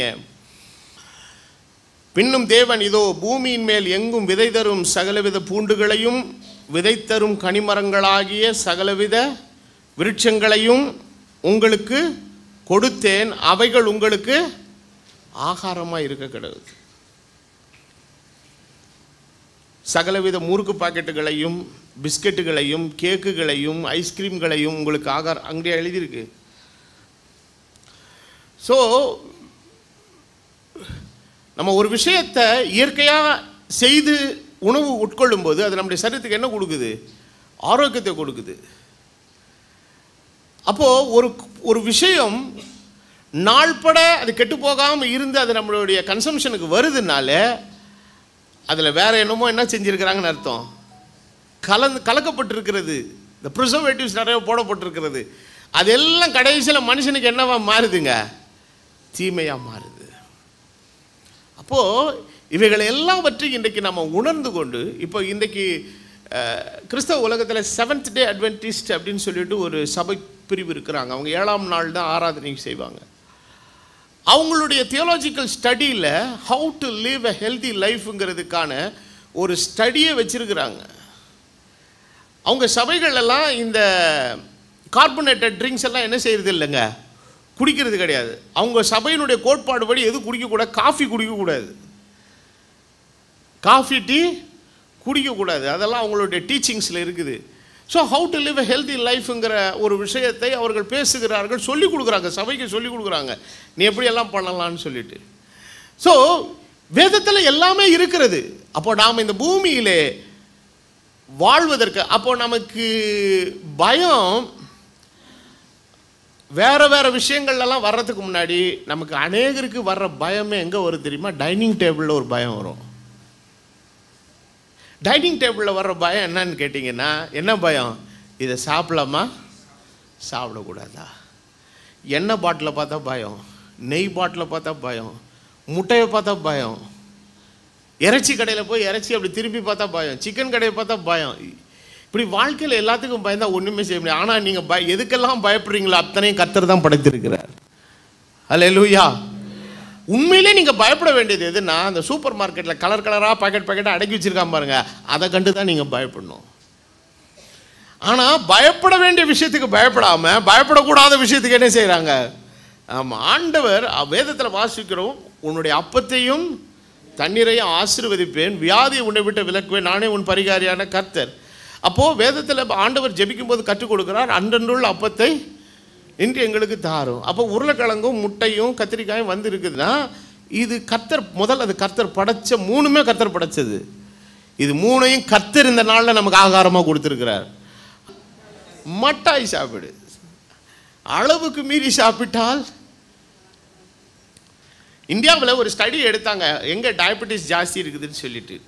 இதில் ரொம்ப டாப்பில் இருக்கிறது பார்த்தீங்கன்னா தமிழ்நாடு, பஞ்சாப், கேரளா, இந்த 3 ஸ்டேட்டு தான். ஆனால் இதுக்கு என்ன கடைசியில் கன்க்ளூஷனுக்குள்ளே கொண்டு வந்தானுங்கன்னா, நிறைய என்ன சாப்பிட்றதுனால? அரிசி சாப்பிட்றதுனால. ஆனால் உண்மையில் பார்த்தீங்கன்னா பீகார் இருக்குது நம்ம ஊர் பக்கத்தில், அடுத்த ஆந்திராவுக்கு மேலே இருக்குது பீகார், ஒரிசாவில் இருக்குது. இங்கெல்லாம் நிறைய அரிசி சாப்பிடுவாங்க, ஆனால் டயபெட்டிஸ் ரேட்டு ரொம்ப குறைவு. இப்போ ஏன் இந்த வித்தியாசம் ஏற்பட்டுச்சுங்கிறத பார்க்கும்போது இந்த 3 ஸ்டேட்டு டெவலப்டு ஸ்டேட்டாக இருக்கிறதுனால செடென்ட்ரிக் லைஃப் ஸ்டைல், அதாவது அசைகிறதுக்கே என்ன கேட்குற ஆட்கள், காசு கேட்குற ஆட்கள். பட் அங்கே இருக்கிற பீகாரிஸ் ஒரிசாலாம் எதுக்கு சென்னைக்கு வரான் வேலைக்கு தேடினா, அங்கே வந்து சம்பளம் கிடையாது, காட்டு வேலைக்கும் மேட்டு வேலைக்கும் நடந்து போய் கஷ்டப்பட்டு உழைக்கிறனால அவன் திங்கிற சோறு அவனுக்கு செமிச்சு அது பஸ்பமாயிருது. நம்மால் 3 பிளேட் 4 பிளேட் சாப்பிட்டு மூலையிலே உட்காந்துருக்கிறதுனால ஏற வேண்டியது அது பாட்டுக்கு என்ன செஞ்சிருதுங்க, ஏறிடுது. காரணம் நம்ம வந்து முன்னேறின மாநிலங்களாக இருக்கிறதுனாலே நம்மளுடைய லைஃப் ஸ்டைல் இன்றைக்கி என்ன செஞ்சிருச்சுங்க, கம்ப்ளீட்டாக மாறி போயிடுச்சு. இப்போ ஒரிஜினலாக 1975 கோயில் நடத்துகிற மாதிரி நான் நடத்தணும்னு சில பேட்டர்னை மாற்றணும்னு வச்சுக்கோங்க. நிறைய பேர் கோயிலை விட்டு நின்றுடுவீங்க. இந்த ஆள் கீழே உட்கார சொல்கிறான், கால் மடக்க முடியல, முட்டி ப்ராப்ளங்கிறாங்க. இப்போ நிறைய பேருக்கு எல்லாருக்கும் ஈஸ்டர்ன் டாய்லெட் இப்போ யூஸ் பண்ண கஷ்டப்படுறாங்க, வெஸ்டர்ன் டாய்லெட் தேவைப்படுது, கூடிய சீக்கிரத்தில் மாற்றிடுறேன், கோச்சிக்காதீங்க. ஸோ எல்லாமே நம்மளுடைய வாழ்க்கை தரங்கள் என்ன செய்யுதுங்க, மாற மாற நம்மளுடைய உடல் உழைப்பும் காரியங்களும் இன்றைக்கு மாறுகிறது. ஆனால் ஒன்றை மாத்திரம் சொல்லுகிறேன், தேவன் நமக்கு எல்லாவற்றையும் நன்மைக்காக படைத்திருக்கிறார். தேவன் நல்லவர், அவர் நமக்கு நன்மையானதை கர்த்தர் தந்திருக்கிறார். So if you consume anything in a moderate for your body and your condition, it will be a blessing. உன்னுடைய சரீரத்திற்கு தேவையான அளவு எது கொள்ளுமோ, எவை தேவையோ, எந்த அளவு எடுத்துக்கொள்ள வேண்டுமோ அந்த அளவுக்கு சரியானபடி நாம் செய்யும் பொழுது எல்லாமே நமக்கு நன்மையாக தான் இருக்கிறது. அந்த 7 கண்ட்ரி தியரி பண்ண ஒரு ஆளை பற்றி ஒரு வீடியோ அனுப்பிச்சிருந்தேன். எத்தனை பேர் பார்த்தீங்க? இதை நான் அனுப்பிச்சது எதையுமே பார்க்க மாட்டீங்க. உங்களை போல் மக்குங்க உலகத்தில் யாருமே இல்லை. அந்த 7 கண்ட்ரி தியரியை எடுத்த ஒரு ஆள் வந்து அவன் யாருன்னு கேட்டிங்கன்னா, அவன் வெறும் எக்கனாமிக்ஸ் தான் படிச்சிருக்கான். அவனுக்கும் மெடிசினுக்கும் சயின்ஸுக்கும் என்னவே கிடையாதுங்க, சம்பந்தமே இல்லை. சம்பந்தமே இல்லாத ஒருத்தனை வந்து அன்னைக்கு அமெரிக்க அரசாங்கம் மக்களுடைய சரீர ஆரோக்கிய நலனுக்காக ஒரு அமைப்பு இருக்குது, அதில் கொண்டு போய் அவனை தலைவராக வைக்கும்போது இவனே போய் ஒரு 7 நாடை இது பண்ணி இதை சாப்பிடாத அதை சாப்பிடான்னு ஒரு இது எழுதியிருக்கிறான். கடைசியில் பார்த்தா அவன் பிஏ எக்கனாமிக்ஸ் படித்தவன். அவனுக்கும் மெடிசனுக்கும் சயின்ஸுக்கும் என்னவே கிடையாது. அட்லீஸ்ட் ஒரு பிஎஸ்சி ஜியாலஜி படிச்சிருந்தா கூட நான் ஏற்றுப்பேன் கொஞ்சம் மனசில். வெறும் எக்கனாமிக்ஸ் படித்தவன், எக்கனாமிக்ஸ் படித்தவனுக்கும் உடல் ஆரோக்கியத்தை பற்றி என்னங்க தெரியும். ஆனால் அப்படிப்பட்ட ஒரு விஷயத்தை, அதுவும் அமெரிக்கா தும்பிடுச்சுன்னா உலகத்தில் இருக்கிறவனுக்கு தேவ வாக்கு அப்படியே நம்பி உலகத்தில் இருக்கிற எல்லா டாக்டர்களும் மருத்துவங்களும் அதை நடைமுறைப்படுத்தி சாகரவன் செத்துக்கிட்டு தான் இருந்தான், போகிறவன் போய்கிட்டு தான் இருந்தான். ஆனால் இப்போ இருக்கிற நவீன யங்ஸ்டர்ஸ் டாக்டர்ஸ் எல்லாம் கூப்பிட்டு சொல்கிறாங்க, டெய்லி காலைல கொஞ்சம் நெய் சாப்பிடுங்க, மிருகத்தின் கொழுப்பு உங்களுக்கு ரொம்ப அவசியங்க, வாரத்தில் 3 4 தடவை மட்டன் சாப்பிடுங்க. என்னங்க தியரியை மாற்றி பேசுகிறீங்க? அது விடுங்க, அது ஓல்டு தியரிங்க, இப்போ நியூ தியரிங்க. ஆனால் 60 வயசு 70 வயசு டாக்டர்கிட்ட நீங்கள் போனீங்கன்னா, எண்ணெய் சாப்பிடாத, நெய்யை சாப்பிடாத, கோழியை தோலை உரிச்சி சாப்பிடு, அதனால் கொஞ்சம் வயசான ஆளுங்கிட்டெல்லாம் போகாதீங்க, கொஞ்சம் யங்ஸ்டராக இருக்கிட்ட கூட போங்க. ஏன்னா இப்போ என்ன மாறி போச்சு, என்ன மாறி போச்சு, தேரி மாறி போச்சு. ரெண்டாவது, அவங்க சொல்கிறபடி நீங்கள் செஞ்சீங்கன்னா அடிக்கடி ஆஸ்பத்திரிக்கு வருவீங்க. நம்ம ஆண்டவர் எதுக்கு சொல்கிறாருன்னா ஆஸ்பத்திரிக்கே போகக்கூடாதுன்றதுக்கு. ஆனால் இப்போ இருக்கிற டாக்டருக்கு எதுக்குன்னா நம்ம அடிக்கடி எதுக்கு வரணும், ஆஸ்பத்திரிக்கு வரணும். பார்மசியில் வச்சுருக்கிற எதுவும் நல்லா சீக்கிரம் சேல் ஆகணும், மருந்துகளும் சேல் ஆகணும். ஸோ உலகம் பொய்களால் நிறைந்திருக்கிறது. ஆனால் ஒரு சத்தியம் ஒன்று உண்டு, அது வேதத்தினுடைய சத்தியம், அது இன்றைக்கும் மாறாதது. எத்தனை பேர் இதை விசுவாசிக்கிறீங்க? அல்லேலூயா. ரெண்டாவது, ஆண்டவருடைய வேதவசனம் சொன்னபடி ஆண்டவர் எல்லா அதிகாரத்தையும் தம்முடைய கரத்தில் என்ன செய்திருக்கிறாருங்க. அப்போது he is the supreme authority. அவர் இல்லாமல் எந்த அதிகாரமும் இல்லை. அப்போ தேவன் அவர் சொல்ல ஆகும், ஒரு கட்டளையிட நிற்கும். அப்போ நம்ம அதிகாரங்கள், இந்த உலகத்தில் எவ்வளோ விஷயங்கள் இருந்தாலும் எல்லா அதிகாரங்களுக்கும் மேலான ஒரு அதிகாரம் ஒன்று இருக்குது. அந்த அதிகாரம் கிறிஸ்து என்கிற அதிகாரம். அப்போது ஒரு தேவனுடைய பிள்ளை, அவர் இரத்தத்தினால் மீட்கப்பட்டவன், உங்ககிட்ட ஒரு சில காரியங்கள் கரெக்டாக சரியாக இருந்து இந்த உலகத்தில் உங்களை யாருமே மறுக்கவே முடியாது. மறுப்பு தெரிவிக்கிறாங்கன்னா 2வது தரம் போகலாம், 3வது தரம் போகலாம், 4வது தரம் ஆண்டவர் சும்மா இருக்க மாட்டார். அதுக்கு வேறு ஏதாவது ஒரு வழியை செஞ்சு நமக்கு ஆக வேண்டிய காரியத்தை கர்த்தர் முடித்து கொடுப்பார். காரணம், நம்முடைய இதய அதிகாரம் யாராக இருக்கிறது? கர்த்தராக இருக்கிறது. இந்த விசுவாசமெல்லாம் நமக்கு என்னங்க தேவை. அப்போ நாம் என்றைக்குமே தேவ சமூகத்தில் வரும்போது நம்ம வாழ்க்கையில் நடக்கிற எந்த விஷயமானாலும் கடைசியில் அந்த ஃபைனல் அத்தாரிட்டி யார்கிட்ட இருந்து வரணும்? ஆர்டரு ஆண்டவருடைய கரத்திலிருந்து வரணும். அதனால தான் நம்ம சொல்லுகிறான், நாங்கள் ஆராதிக்கிற தேவன் எங்களை காப்பாற்ற வல்லவராக இருக்கிறார். ஹல்லேலூயா. அன்னைக்கு சிங்கக்கபியிலே போடுவேன் என்று தானியேலுக்கு விரோதமாய் ஆர்டர் எழுதப்பட்டிருந்தாலும் தானியேல் சொல்றான், நான் ஆராதிக்கிற தேவன் என்னை காக்க வல்லவர். ஆனாலும் அந்த பத்திரத்துக்கு முத்திரையிடப்பட்டது என்று அறிந்ததினாலே தானியேலுக்கு ஏதாவது சம்பவித்து விடுமோ என்று சொல்லி ராஜா மிகவும் கலக்கத்தோடு கூட இருக்கிறான். ஆனால் காலையில் சென்று அவனை அந்த சிங்கக்கபியிலே பார்க்கும்போது அவன் கேட்ட ஒரு கேள்வி என்னன்னா, நீ ஆராதிக்கிற தேவன் உன்னை என்ன செய்தாரா? என்ன செய்தாரா? தப்புவித்தாரான்னு கேட்கிறா. ஆம், நிச்சயமாய் தப்புவித்தார். கர்த்தர் தமது தூதனை அனுப்பி சிங்கங்களின் வாயை அடைத்தார். சிங்கம் இருக்கிற கெபிக்குள்ளே போடுறதே சிங்கம் திங்கன்னு தான். அப்போ திங்கக்கூடாமல் இருக்கிறதுக்கு சிங்கத்து வாயை கட்டுறதுக்கு இந்த உலகத்தில் யாருக்கு தைரியம் இருக்குதுன்னா அவரால் முடியும். ஸோ அவரால் அவருடைய அதிகாரங்கிறது வந்து பார்த்திங்கன்னா எந்த எக்ஸ்ட்ரீமுக்குள்ளே என்ன செய்யுங்க போகும். அப்போ ஒரு மனிதனை ஏதாவது ஒரு விஷயத்தில் தப்பு செய்யணும்னு நினச்சாருன்னா ஆண்டவரே இப்போ அந்த விஷயத்தை என்ன பண்ணி வச்சுருவாருங்க, சரி பண்ணி வைக்கக்கூடிய அளவுக்கு அவரிடத்தில் வல்லமையும் அதிகாரமும் இருக்கிறது. He can go to any extreme. இந்த வார்த்தையை நல்லா புரிஞ்சுக்கோங்க.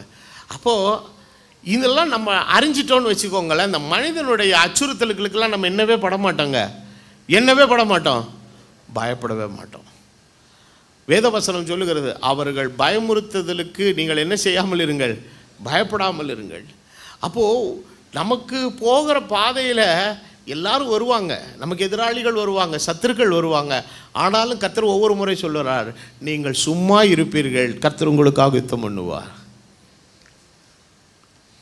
அப்போ தேவன் மேலே வைத்திருக்கிற அந்த விசுவாசம், அந்த நம்பிக்கை இன்னைக்கு நமக்குள்ளே ஆழமாய், அப்போது ஆண்டவருடைய வேதவசனம் சொல்லுகிற ஒரு வார்த்தை அதுதான், மனுஷகுமாரன் பூமியிலே வரும்போது எதை காண்பாரோ, எதை காண்பாரோ, விசுவாசத்தை காண்பாரோ.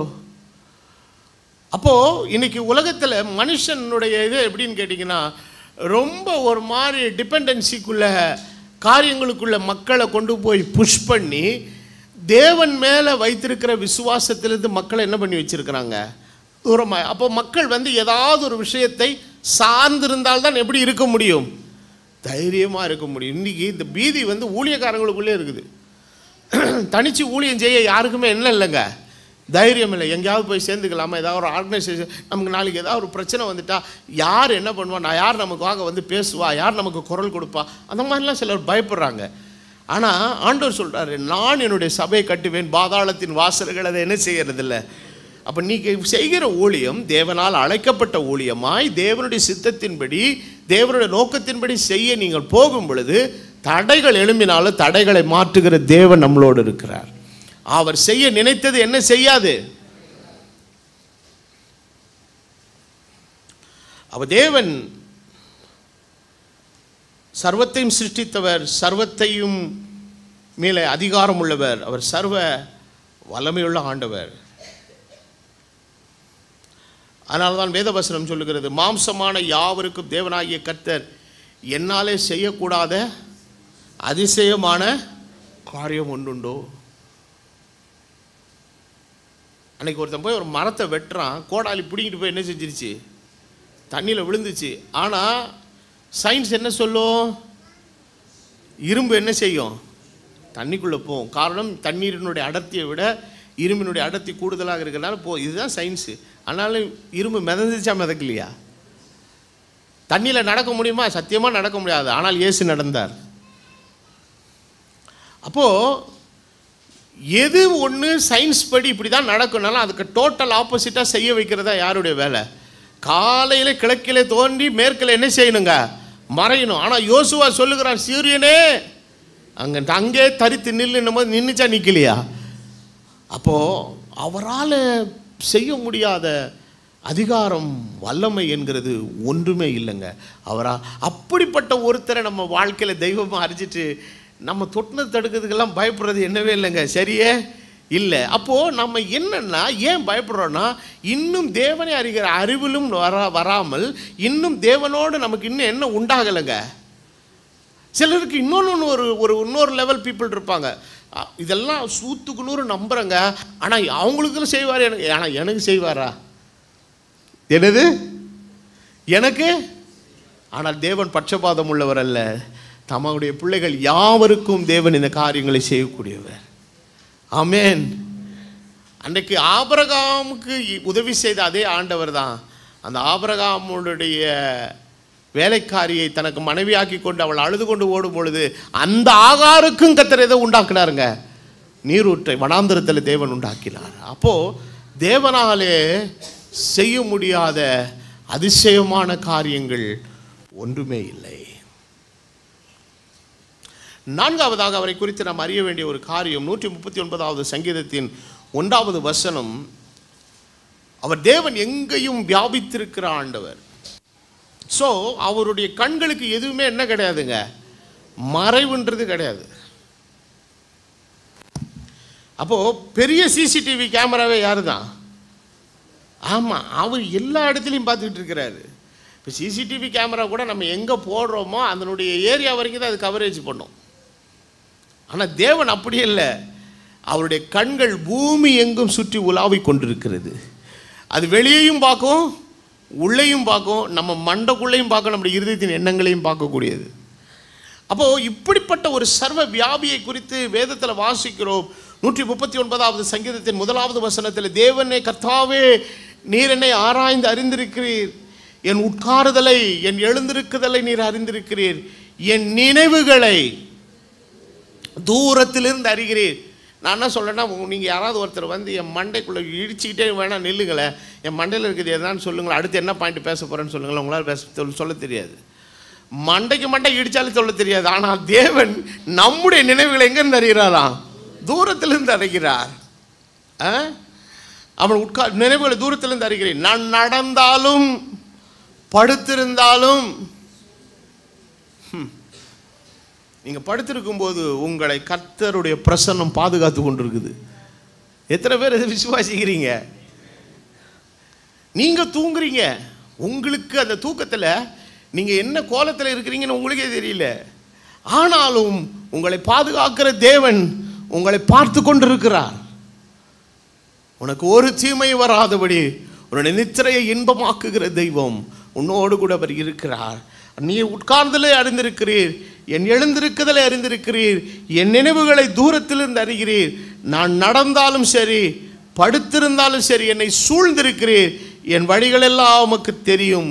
அடுத்தது பக்தன் சொல்லுகிறான், என் நாவில் சொல் பிறவாததற்கு முன்பதாகவே. நைட்டு யோசிச்சுட்டு படுத்துக்கிறீங்க, காலையில் எழுந்த உடனே நம்ம ஜெபத்தில் இதெல்லாம் ஆண்டவர்கிட்ட கேட்கணும்னு, நீ ஜெபிக்கிறதுக்கு முன்னாலேயே உன் விண்ணப்பத்தின் எண்ணங்களை கர்த்தர் எண்ணமாக அறிந்திருக்கிறார்.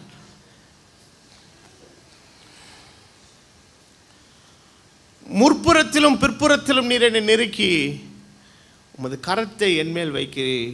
இன்றைக்கி நிறைய நேரங்களில் நம்ம வாழ்க்கையில் அவருடைய கரம் நம்ம மேல் இருக்கிறத நம்ம உணராமல் இருக்கிறோம். அப்போ தேவன் சில நேரத்தில் நம்மளை நெருக்குகிறார். எதுக்கு நெருக்கிறார்னா, நம்ம மேலே ஒரு கரம் இருக்கிறது என்பதை என்ன செய்யும்படி, அறிந்து கொள்ளும்படி. சொல்லிட்டு பக்தன் சொல்லுகிறான், இந்த அறிவு, எல்லாரும் சொல்லுங்க, என்ன அறிவு? நான் எங்கே போனாலும் அவர் இருக்கிறார், எங்கே போனாலும் அவர் என்னை பார்க்குறாரு, என்னை கவனித்து கொண்டிருக்கிறார் என்கிற அந்த அறிவு எனக்கு மிகுந்த ஆச்சரியமும் எனக்கு எட்டாத உயரமுமாக இருக்கிறது. பக்தன் சொல்லுகிறான், உம்முடைய ஆவிக்கு மறைவாக நான் எங்கே ஓடுவேன்? உன் கண்கள் உம்முடைய சமூகத்தை விட்டு. மனிதன் தவறு செய்யும்போது செய்யக்கூடிய முதல் காரியம் என்னென்னா, இருட்டை தான் தேடுவான், மறைவிடத்தை தேடுவான், யாருமே பார்க்கக்கூடாதுன்னு ஒரு இடத்தை தேடுவான். ஆனால் நீ எந்த தவறை பாவத்தை செய்யும்படி நீ ரூமுக்குள்ளே போய் தாளிட்டு கொள்ளுகிறாயோ, நீ போகிறதுக்குள்ளேயே கர்த்தர் அங்கே உள்ளே உட்காந்துருக்கிறார். அவருடைய கண்களுக்கு மறைவானது ஒன்றுமே இல்லை.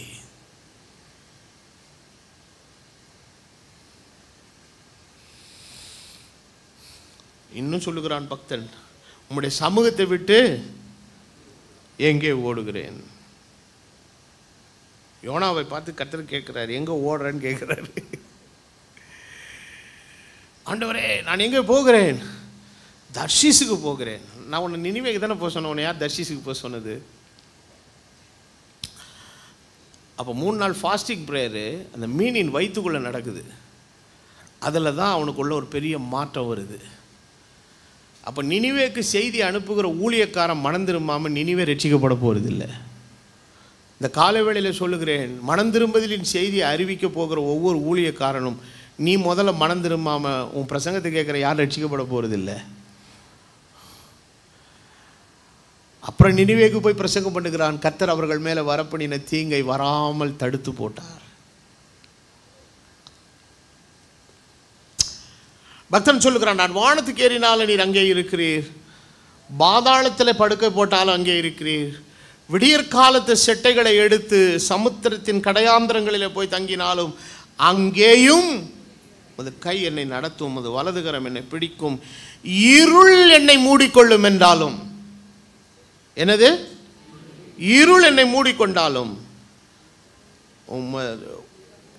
இரவும் என்னை சுற்றி எப்படி இருக்கும்? காரணம் எப்படி வெளிச்சம் ஆகுதுன்னா, அங்கே அவர் இருக்கிறதுனால அது வெளிச்சமாகுது. உமக்கு மறைவாக இருளும் அந்தகாரப்படுத்தாது. அப்போ மனுஷன் தப்பு செய்யும்போது, இப்போ திருடர்கள் கூட என்ன பண்ணுறாங்க, பொதுவாக திருடும்போது எந்த நேரத்தை தான் ப்ரிஃபர் பண்ணுவாங்க? இரவு நேரங்களை, நள்ளிரவு நேரங்களை, மக்கள் அயர்ந்து நித்திரை செய்யக்கூடிய நேரங்களில், மக்களுடைய நடமாட்டம் குறைவாக இருக்கிற நேரங்களில். இன்றைக்கி இருக்கக்கூடிய தொழில்நுட்பத்தினுடைய பெருக்கத்தில் அவங்க ரொம்ப கேர்ஃபுல் ஆகிட்டாங்க. ஆனாலும் நடக்கிற தவறு என்ன செஞ்சுட்டு தான் இருக்குது, நடந்துகிட்டு தான் இருக்குது. எங்கே பார்த்தாலும் சிசிடிவி கேமராவை வீட்லேயும் வச்சுட்டாங்க, இப்போ தெருவுக்கு தெருவு வச்சுட்டாங்க. யார் போனாலும் என்ன ஏதோ ஒன்று என்ன பண்ணிக்கிட்டே இருக்குதுங்க, கண்காணிச்சுக்கிட்டே இருக்குது. சமீபத்தில் லண்டனில் ஒரு வாகனத்தெல்லாம் லண்டன் கார்ப்பரேஷன் வாங்கி போட்டிருக்குது. ஆள் டிரைவரே கிடையாது, டிரைவரே இல்லை, அது பாட்டுக்கு ரோட்டில் போகுது. அது மேலே என்ன இருக்குதுங்க, சிசிடிவி கேமரா அப்படியே சுற்றிக்கிட்டே இருக்குது. யார் எங்கே போனாலும் கப்பு கப்புன்னு அது என்ன பண்ணிக்கிட்டே இருக்குதுங்க, பிக்சரை வாங்கி எங்கேயோ ஒரு இடத்துக்கு என்ன பண்ணிக்கிட்டே இருக்குதுங்க, அனுப்புது. அப்போது மனிதனுடைய தன் கண்களுக்கு மறைவாக என்னையும் போயிடக்கூடாது, வச்சிடக்கூடாதுன்னு சொல்லி மனுஷன் எவ்வளவோ காரியங்களை பண்ணால் அவனுக்கும் கண்ணில் என்ன தூவுறான், மிளகா பொடியை தூவிட்டு ஏதோ ஒரு சில காரியங்களை செஞ்சுட்டு போயிடுறாங்க. ஆனால் வேதம் சொல்லுகிறது, கர்த்தருடைய கண்களுக்கு முன்பதாக போக முடியாது. இரவு நீ செய்கிற தவற அந்தகாரப்படுத்தி மறைக்க முடியாது. காரணம், கர்த்தர் வெளிச்சமாக இருக்கிறபடினாலே. அப்போது ஆண்டவர்கிட்ட வரும்போது ரொம்ப ரொம்ப கேர்ஃபுல்லாக இருக்கணும். அப்போ இந்த சர்வ வியாபகம் இருக்கிற ஒரு நிலையில் நம்ம எங்கே இருந்தாலும் யாரை விட்டுட்டு போகிறோங்கிறத விட அவர் நம்மளோட இருக்கிறாருங்கிறது நமக்கு போதும். ஹல்லேலூயா. அதான் சாது சுந்தர் சிங் சொன்ன ஒரு மேற்கோள் எனக்கு மறுபடியும் நினைவுக்கு வருகிறது. பல முறை உங்களுக்கு செய்தியில் சொல்லி, ஆண்டவரே நீ நரகத்துக்கு போக அனுமதித்தாலும் நான் போக ரெடி, ஆனால் ஒரே ஒரு கண்டிஷன், அந்த நரகத்தில் நீர் இருக்கிறன்னா நான் வரேன்றாரு. தேவன் இருக்க போகாத ஒரே ஒரு இடம் எது ஒன்று தான், நரகம் ஒன்று தான். ஆனால் காரணம், தேவன் இருக்கிற இடத்துக்கு நரகத்துக்கு எவ்வளோ இருக்குதுங்க, ரொம்ப தூரம் இருக்குது. ஆனால் இன்றைக்கு பாதாளத்தில் படுக்கை போட்டாலும் கர்த்தர் நம்மளை தாங்குகிற தேவன். அன்றைக்கு கீழ்ப்பரதேசியில் இருந்த அத்தனை பேருக்கும் ஆண்டவர் போய் என்னத்தை அறிவிக்கிறாருங்க, சுவிசேஷத்தை அறிவித்த போது கீழ்ப்பரதேசியில் இருந்த அத்தனை ஆத்துமாக்கள் எங்கே வந்துருச்சுங்க, மேல் பரதேசியில். நோவா காலம் முதல் மனம் திரும்பாமல் இருந்த ஆத்துமாக்களுக்கு. அதனால தான் இன்றைக்கி அந்த பரதேசிங்கிற வார்த்தையை நிறைய பேர் மிஸ் அண்டர்ஸ்டாண்ட் பண்ணிக்கிறாங்க. பாருங்கள், கல்லட ஆண்டவர் பரலோகத்துக்கும் பரதேசிக்கும் நிறைய என்ன இருக்குதுங்க. ஆமாம், பரதேசி என்பது இளைப்பாறும் ஸ்தலம். இன்று நீ என்னோடு கூட பரதேசியில் இருப்பாய் என்கிறத ஆண்டவர் என்ன அர்த்தத்தில் சொல்கிறாரு, உனக்குள்ள த ரியல் கன்ஃபெஷன் இருக்குது. நான் என்ன உள்ளவன், பாவி என்கிற அந்த குற்ற உணர்வு இருக்கிறது. ஆனால் மனம் திரும்புதலுக்கான செய்தி இன்னைக்கு ராத்திரி பரதேசியில் பிரசங்கிக்கப்பட போகிறது.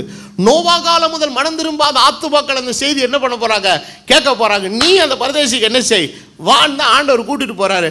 அந்த செய்தியை கேட்டபோது தான் அந்த கல்லனுக்குள்ளே என்ன வந்ததுங்க, முழு மாற்றம் அடைந்து எல்லாரோடு கூட அவன் எங்கே வந்தாங்க, தேவனுடைய பிரசன்னத்துக்குள்ளே அவன் கடந்து வர்றான். அப்போ தேவன் சகலத்தையும் சிருஷ்டித்தவர் தேவன், சகலத்திலும் உயர்ந்த அதிகாரம். நம்முடைய தேவன் சகலத்திலும் வல்லமை உள்ளவர்.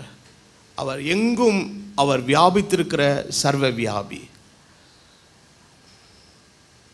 இந்த மாதிரி ஒரு ஆண்டவர் இருக்குது எவ்வளோ பெரிய நல்ல விஷயம் இல்லை? ஐந்தாவது காரியம் என்னவென்றால், அவர் சகலத்தையும் அறிந்தவராக இருக்கிறார். அப்போ அவருக்கு நாம் எதையும் சொல்லி தான் தெரியணுங்கிற அவசியமே இல்லை. நம்ம உலகத்தில் எந்த மனிதரிடத்தில் போனாலும் முதல்ல அவங்க சொல்கிற காரியம் என்ன, உங்கள் விஷயம் என்ன, நீங்கள் என்ன சொல்ல வந்திருக்கிறீங்க, what you want to say. ஆனால் ஆண்டவருடைய வேத வசனம் சொல்லுகிறது 139:4 சங்கீதத்தில், என் நாவில் சொல் பெறவாததற்கு முன்னே இதோ கர்த்தாவே அதை எல்லாம் நீர் என்ன செய்திருக்கிறீர், அறிந்திருக்கிறீர். மத்தேயு 6வது அதிகாரம் 8வது வசனத்தில் நம்ம வாசிக்கும் போது ஆண்டவருடைய வேத வசனம் சொல்லுகிறது. வாசிப்போம். மத்தேயு சுவிசேஷம் 6வது அதிகாரத்தின்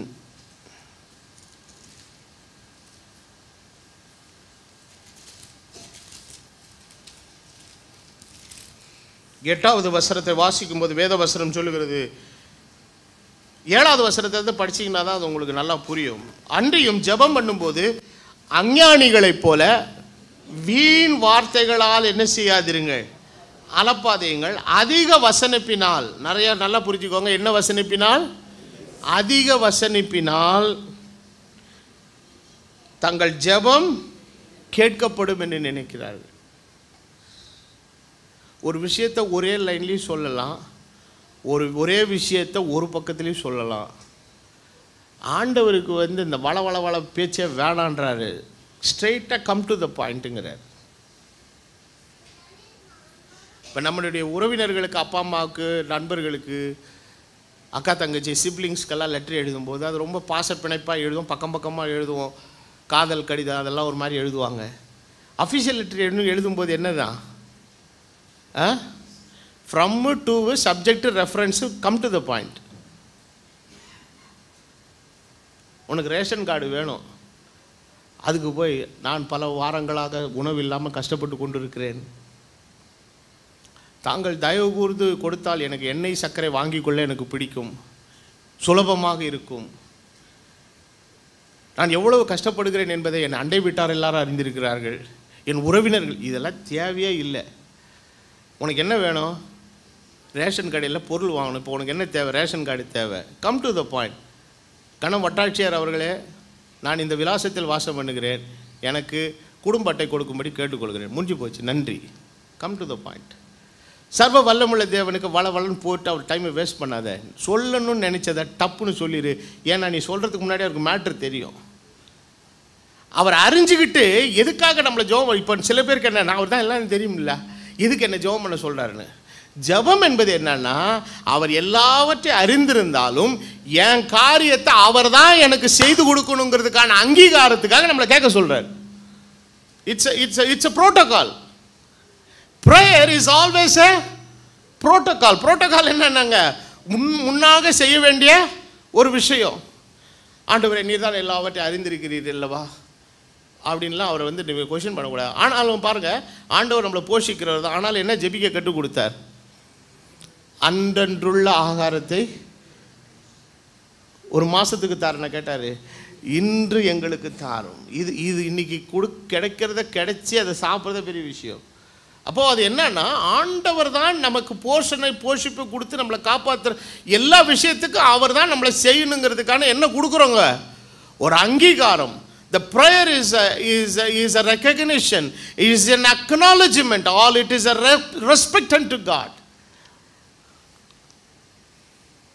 சில நேரத்தில் அவசரத்தில் சில காரியங்களை நம்ம கேட்காம மறந்து போயிடும். ஆனால் கர்த்தர் செய்கிறாரு, அது நம்முடைய மறதியில் நடந்தது.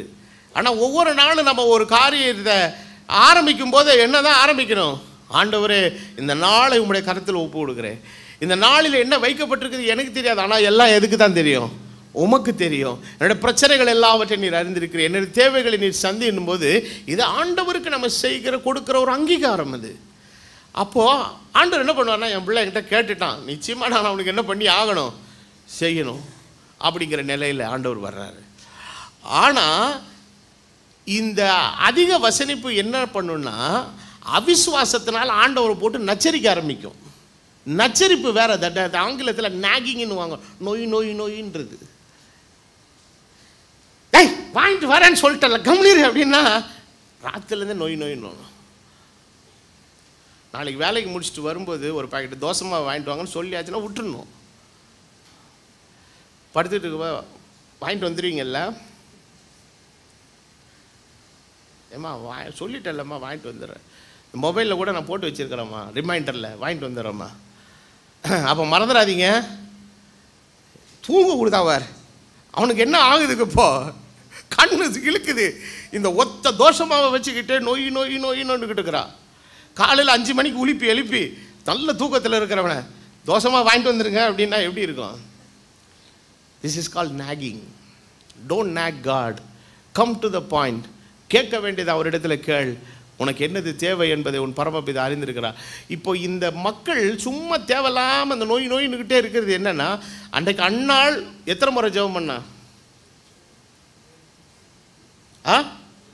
ஒரே தரம் தான். விண்ணப்பத்தை ஹேண்ட் ஓவர் பண்ணியாச்சுன்னா அப்ளிகேஷன் போயாச்சு. அப்ளிகேஷன் போன உடனே இப்போ it must be forwarded as a blessing. அது உனக்கு ஆசீர்வாதமாக என்ன செய்யணும், திரும்பி வரணும். பின்பு அவள் எப்படி காணப்படவில்லை. ஒரு விஷயத்தை ஆண்டவர் கையில் நீங்கள் விண்ணப்பமாக கேட்டுட்டீங்கன்னா அதுக்கப்புறம் நீ ஏற்ற காலத்தில் செய்ய போகிறதுக்காக நமக்கு ஸ்தோத்திரம் பண்ண ஆரம்பிச்சிருங்க. Don't nag God, always praise God. ஒரு விஷயத்தை நீ ஆண்டவரிடத்தில் கோரிக்கையாக வைத்த பின்பு அந்த கோரிக்கையை சும்மா போட்டுக்கிட்டு அவரை நச்சரிக்காம, ஆண்டவர் அதை நச்சரிப்பாக எடுக்கிறது இல்லை, நம்முடைய ஆதங்கத்தில் நம்ம கேட்கிறோம். ஆனால் அந்த மறுபடியும் கேட்டல் என்பது ஆண்டவர் மேலே வைத்திருக்கிற விசுவாசத்தின் அடிப்படையில் இருந்துட்டா கூட ஓகே. ஆனால் எதனால இருந்துடக்கூடாதுங்க, அவிசுவாசத்தினால போட்டு அவரை நச்சரிக்கிறதா இருக்கக்கூடாதுங்க. ஆனால் ஒரு மனிதன் தேவனுடைய சமூகத்தில் ஒரு விண்ணப்பத்தை கொடுத்தா தேவன் ஒரு காலம் மறக்க மாட்டார். ஆண்டவருக்கு என்னவே தேவையில்லைங்க, ரிமைண்டரே தேவையில்லை.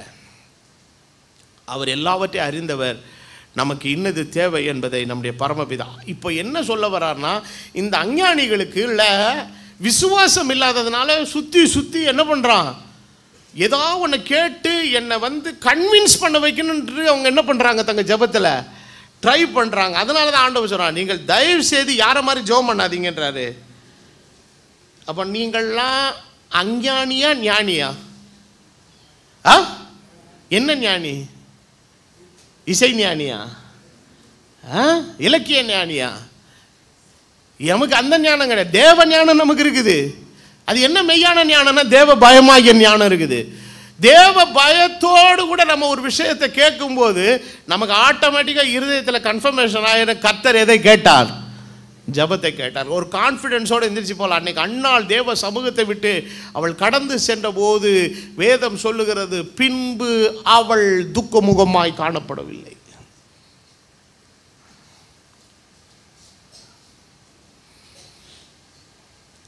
அதுக்காக நினைவு வரும்போது அந்த காரியத்தை கேட்கறது தப்புன்னு நான் சொல்ல வரல.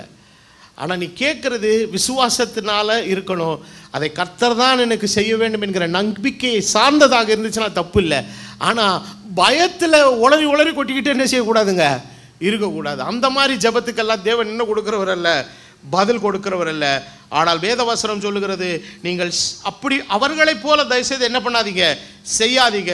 உங்கள் பிதாவை நோக்கி நீங்கள் வேண்டிக் கொள்ளுகிறதுக்கு முன்னுமே, ஹல்லேலூயா, நம்மளை பெற்றெடுத்த நம்முடைய பிதாக்கள்மார் நம்ம எனக்கு என்ன வேணும்னு சொன்னாதான் அவங்களுக்கு தெரியும். ஆனால் நம்முடைய பரமபிதா நாம் கேட்பதற்கு முன்பதாகவே எல்லாவற்றையும் அறிந்திருக்கிறார். சில வீட்டில் சில பசங்க முரண்டு பிடிக்க தெரியுமா, ஏன்னா எனக்கு இது தேவைன்னு உனக்கு தெரியாதா அப்படின்னு வாயில் கொழுக்கட்டை அடை வச்சு இந்த வாயை திறந்து பேசுகிறான்.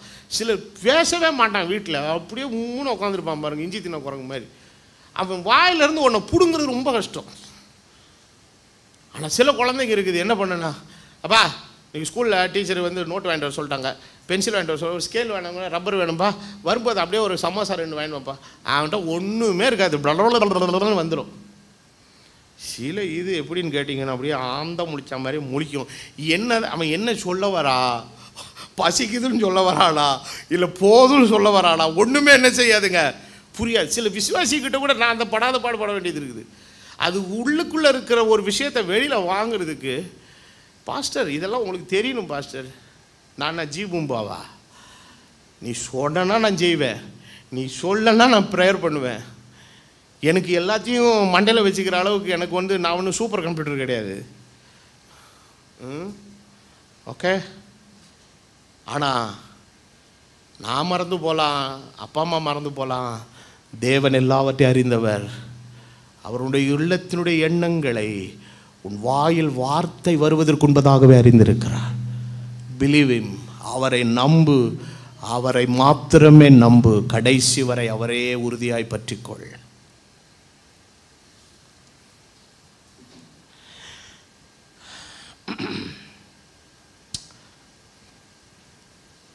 அடுத்த வார்த்தை சங்கீதம் 138:8 நீங்கள் வாசிக்கும் போது வசனம் எனக்கு முழுவதுமாய் சொல்லுகிறது, கர்த்தர் எனக்காக யாவையும் செய்து முடிப்பார்.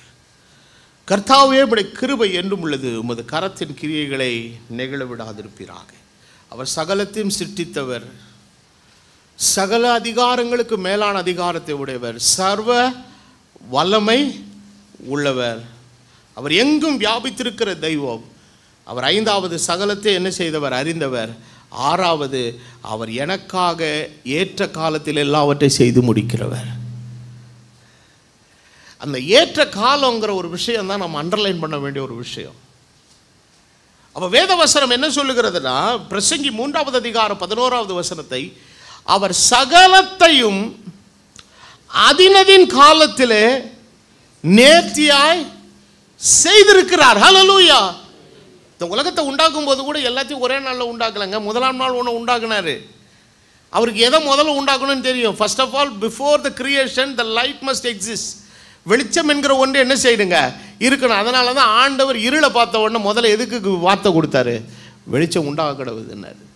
அப்புறம் வானத்தை உண்டாக்கினார், சுடர்களை உண்டாக்கினார், மரத்தை உண்டாக்கினார், செடியை உண்டாக்கினார், மிருகங்களை உண்டாக்கினார், பறவைகளை உண்டாக்கினார். அதினதின் காலத்தில் நேர்த்தியாய் செய்து 7 நாள், அவர் 6 நாள் எல்லாத்தையும் சிருஷ்டித்துட்டு அவர் கடைசியில் சொல்றாரு, தேவன் தாம் சிருஷ்டித்த எல்லாவற்றை நோக்கி பார்த்தார், எல்லாம் நன்றாய் இருந்தது. கர்த்தர் உன் வாழ்க்கையில் இறங்கி உனக்காக ஒரு காரியத்தை செய்வாரானால் அதை அவர் செய்ய வேண்டிய நேரத்தில் செய்வார். செய்தால் அது நிச்சயம் நேர்த்தியாக இருக்கும். அப்போ நாமளே என்ன பண்ணுறோன்னா, இந்த வாத்து தங்க முட்டை இட்ட கதையாக நம்ம வாழ்க்கையை நிறைய நேரங்களில் நம்ம டேமேஜ் பண்ணிடுவோம். அவசரப்படுகிறோம் வாழ்க்கையில். ஆனால் தேவன் நமக்காக எல்லாவற்றை செய்கிறார். அப்போ உலகத்தில் மனுஷன் தேவனுடைய நேரங்களை, ஞானியின் இருதயம் எதை அறிகின்றது, காலத்தை அறியும். எந்த காலத்தை அறியும்னா தேவனுடைய காலத்தை அது அறியும். அப்போது இன்றைக்கி நான் ஏற்கனவே உங்களுக்கு பல முறை செய்தியில் சொல்லியிருக்கிறது போல், திஸ் வேர்ல்டு, இந்த உலகமானது நம்மளை ஒரு டிஃபால்ட் ஃப்ரேமுக்குள்ளே போட்டு என்ன பண்ண ட்ரை பண்ணுது, திணிக்க ட்ரை பண்ணுது. இது 10 வயசாச்சா இது நடக்கணும், 15 வயசாச்சா இது நடக்கணும், 20 வயசாச்சா இது ஆயிருக்கணும், 25 வயசாச்சா இது ஆயிருக்கணும், 40 வயசா இருக்குன்னா உனக்கு பிபி வந்திருக்கணும், 45 வயசாச்சா உனக்கு சுகர் இருக்கணும். இல்லைப்பான்னு சொன்னவளே இருக்கணுமே, நீங்கள் எதுக்கு செக் பண்ணி பாருங்களேன். எனக்கு இல்லைப்பா விடுப்பா, இல்லைங்க இருக்கணுங்க. 45 வயசாச்சு, கண்ணாடி போட்டிருக்கணுமே. அப்போது உலகம் ஒவ்வொரு வயசுக்கும் ஏதாவது ஒரு விஷயத்த நமக்குள்ளே வச்சு என்ன பண்ணணும்னு பார்க்குது, திரிச்சு நம்மளை அந்த ஃப்ரேம்குள்ளே பார்க்கணுன்னு ட்ரை பண்ணுது. இல்லை, என்னை படைத்தவர், என்னை மீட்டெடுத்த ஆண்டவர் என்னை எப்படி நடத்தணுமோ அவர் அப்படி நடத்திக்கிட்டு இருக்கிறாரு. அவர் அதினதின் காலத்திலே எல்லாவற்றை நேர்த்தியாய் செய்கிறவன். அப்போது இந்த உலகத்தினுடைய சிஸ்டம் என்ன பண்ணுன்னா நம்மளை பதட்டப்பட வைக்கும். It will take you to the nervousness and anxiety. பதஷ்டத்துக்குள்ளும் பயத்துக்குள்ளும் நம்மளை என்ன பண்ணுங்க, பிடிச்சி தள்ளணும். இது மக்களுக்கு எப்படின்னா சைக்கலாஜிக்கல் ஃபீலிங் வரும். நான் 12ஆம் வகுப்பு பொதுத் தேர்வு எழுதும்போது எனக்கு ஆசிரியர் சொன்ன ஒரு ஆலோசனை, அறிவுரை எனக்கு ரொம்ப பிடிச்சிருந்தது. அது இன்ன வரைக்கும் நிறைய விஷயங்களை நான் கண்டுபிடிக்கிறேன். நீ பரீட்சை எழுதுறியா, உனக்கு 2 விஷயந்தான் தெரியணும், கொஸ்டின் பேப்பர், ஒன்று ஆன்சர் ஷீட். எழுதுறது யார், நீ. நிறைய பேருக்கு உளவியெல்லாம் என்ன பாதிப்பு வரும்னா, பக்கத்தில் இருக்கலாம் அடிஷ்னல் ஷீட்டு வாங்கினான்னு வச்சுக்க, இவனுக்கு என்ன வந்துடும், பதஷ்டம் ஆகிடும்.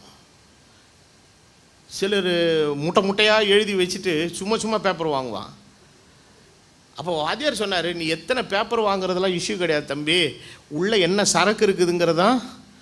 இது யூனிவர்சிட்டியாக இருந்தால் நீ பரவாயில்ல. இப்போ யூனிவர்சிட்டி எக்ஸாம் எழுதுறேன்னா பக்கமாக வாங்கி மொத்தையாக புக்கு மாதிரி கொடுத்தான்னு வச்சுக்கோங்களேன், அப்படி பார்த்துட்டு அவங்க ஏதாவது மார்க் போடுவாங்க. பட்டு இது அப்படி கிடையாது.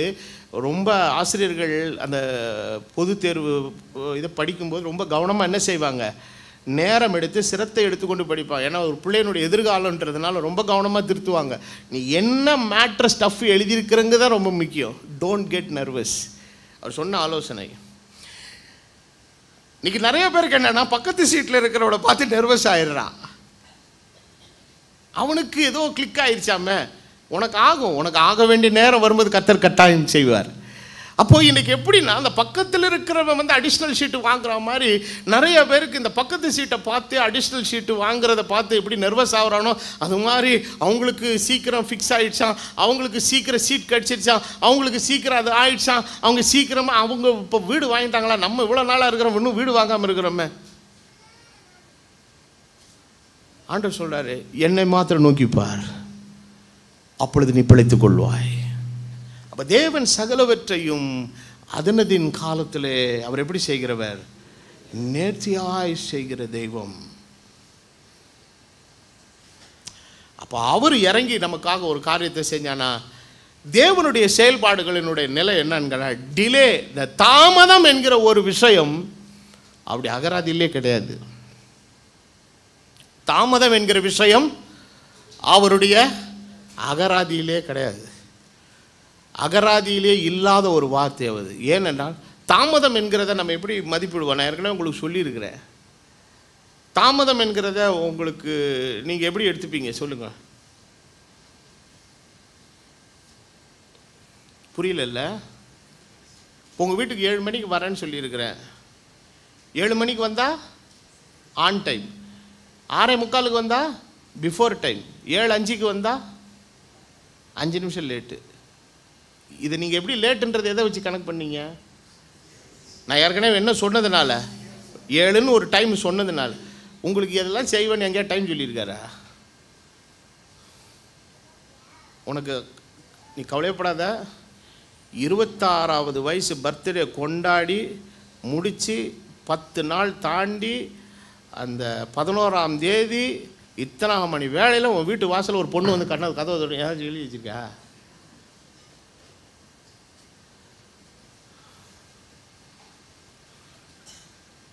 கொஞ்சம் லேட்டாக கல்யாணம் ஆகுதுன்னா நிம்மதியாக இருக்கிறேன்னு அர்த்தம். சந்தோஷமாக இரு. அவஸ்தையை சீக்கிரமாக வாங்கிக்காமல் கொஞ்சம் லேட் ஆகுதா, என்ஜாய் யுவர் லைஃப். நல்ல பேச்சுலர் லைஃப். நான்லாம் bachelor life I enjoyed my life. எனக்கு விடிஞ்சா அடைஞ்சா ஒன்று தேவை, ஒரு லோட்டா காப்பி இருந்தால் போதும். I never father for any thing. அதுக்கு எங்கள் ஆட்சி உறுதுணையாக இருந்தாங்க. ஃப்ளாஸ்க்கு நிறையா போட்டு வச்சுருப்பாங்க, ஊற்றி குடி. என்னை யாரும் செண்ட மாட்டான். நீ காலைல பிரேக்ஃபாஸ்ட் தின்னியா, லஞ்சு தின்னியா, குளிச்சியா, பல்லு விளக்கு, யாரும் நம்மளை கேட்கறது கிடையாது. எங்கேயா டேட்டு குறித்து வச்சுருக்கா? ஒன்றும் கிடையாது. ஆனால் அவர் எல்லாவற்றுக்கும் ஒரு சமயத்தை வைத்திருக்கிறார். நான் சொல்லுவேன், ஒரு மில்லி செகண்ட் கூட லேட் ஆகாது. அவர் குறித்த நேரம் வரும்போது எது கூட மிஸ் ஆகாது. மில்லி செகண்டுங்கிறது என்னது, செகண்டை விட ரொம்ப குறைவானது. அந்த டைம் வரும்போது கர்த்தர் சரியாக செஞ்சு முடிப்பார். அந்த நேரம் வேலை வருகிற வரைக்கும் நமக்கு என்ன தேவைங்க? பொறுமை தேவை. அவர் பந்தி சாப்பிட்டுக்கிட்டு இருக்கிறாங்க, திராட்சரசம் தேவைங்கிறது அது ஓம் பதஷ்டம், ஓம் பிரச்சனை. ஆனால் அது எப்போ தான் செய்யணுங்கிறது அவர் பிரச்சனை.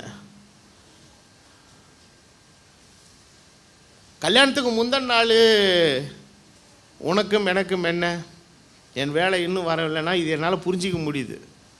சோத்துக்கு அவன் தின்னுக்கிட்டு அடுத்து பந்தி போய்கிட்டே இருக்காங்க. இப்போல்லாம் கல்யாணத்தில் எப்படின்னா, தின்னுக்கிட்டு இருக்கும்போதே பின்னாலே போய் நிற்பேன். பார்த்துருக்கீங்களா நீங்கள்? இந்த 2 பந்திக்கு நடுவில் ஒரு லைன் இருக்கும் தெரியுமா? அடுத்த பந்திக்காக என்ன பண்ணுறது, அந்த எச்சலை இவன் திங்கிற நெர்வஸ்னஸில் அவன் அக்கம் பக்கமாக தின்னாமல் இந்த சேலையை மூடிட்டு ஓடி போயிடுற ஆட்கள்லாம் இருக்கிறாங்க. எனக்கு இந்த மாதிரி கன்றாவி கல்யாணங்களில் நான் சாப்பிட்றதே கிடையாது. அப்படி போய் நின்று தின்னணுங்கிற அவசியம் நமக்கு கிடையாது. அப்போது திராட்சரசம் குறைவுபட்டிருக்கிறது என்பது ஓம் பிரச்சனை. ஆனால் அவருக்கு அதை எப்போ செய்யணும்னு அவர் தீர்மானிச்சிருக்கிறார்ல, அவர் அப்போ தான் செய்வார். ஆனால் மரியாளுக்குள் இருந்த ஒரே ஒரு விசுவாசம், அவர் உங்களுக்கு என்ன சொல்லுகிறாரோ அதை மாத்திரம் செய்யுங்கள்.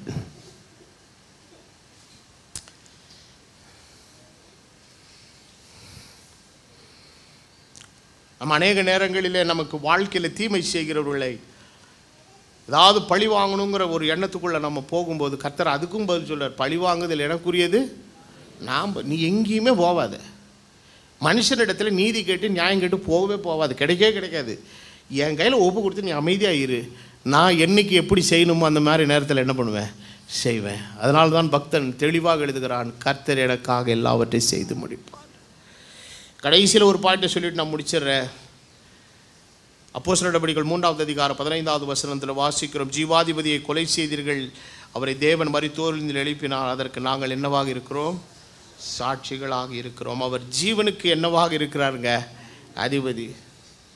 அப்போது இந்த சரீரத்தில் ஜீவனை கொடுத்தது யார், தேவன். ஆமென்.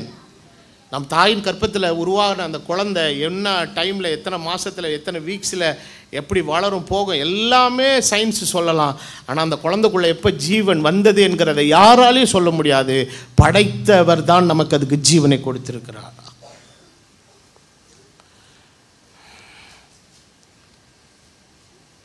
வேதத்தில் ஒரு வசனம் ஒன்று வாசிப்போம். அப்போஸ்தலர் நடபடிகள் 17:24 படிங்க.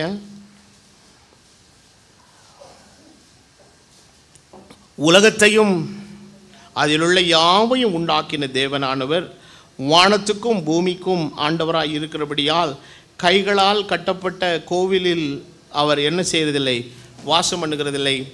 எல்லாருக்கும் ஜீவனையும், எல்லாரும் சொல்லுங்க, எல்லாருக்கும் ஜீவனையும் சுவாசத்தையும் சகலத்தையும் கொடுக்கிறவர்.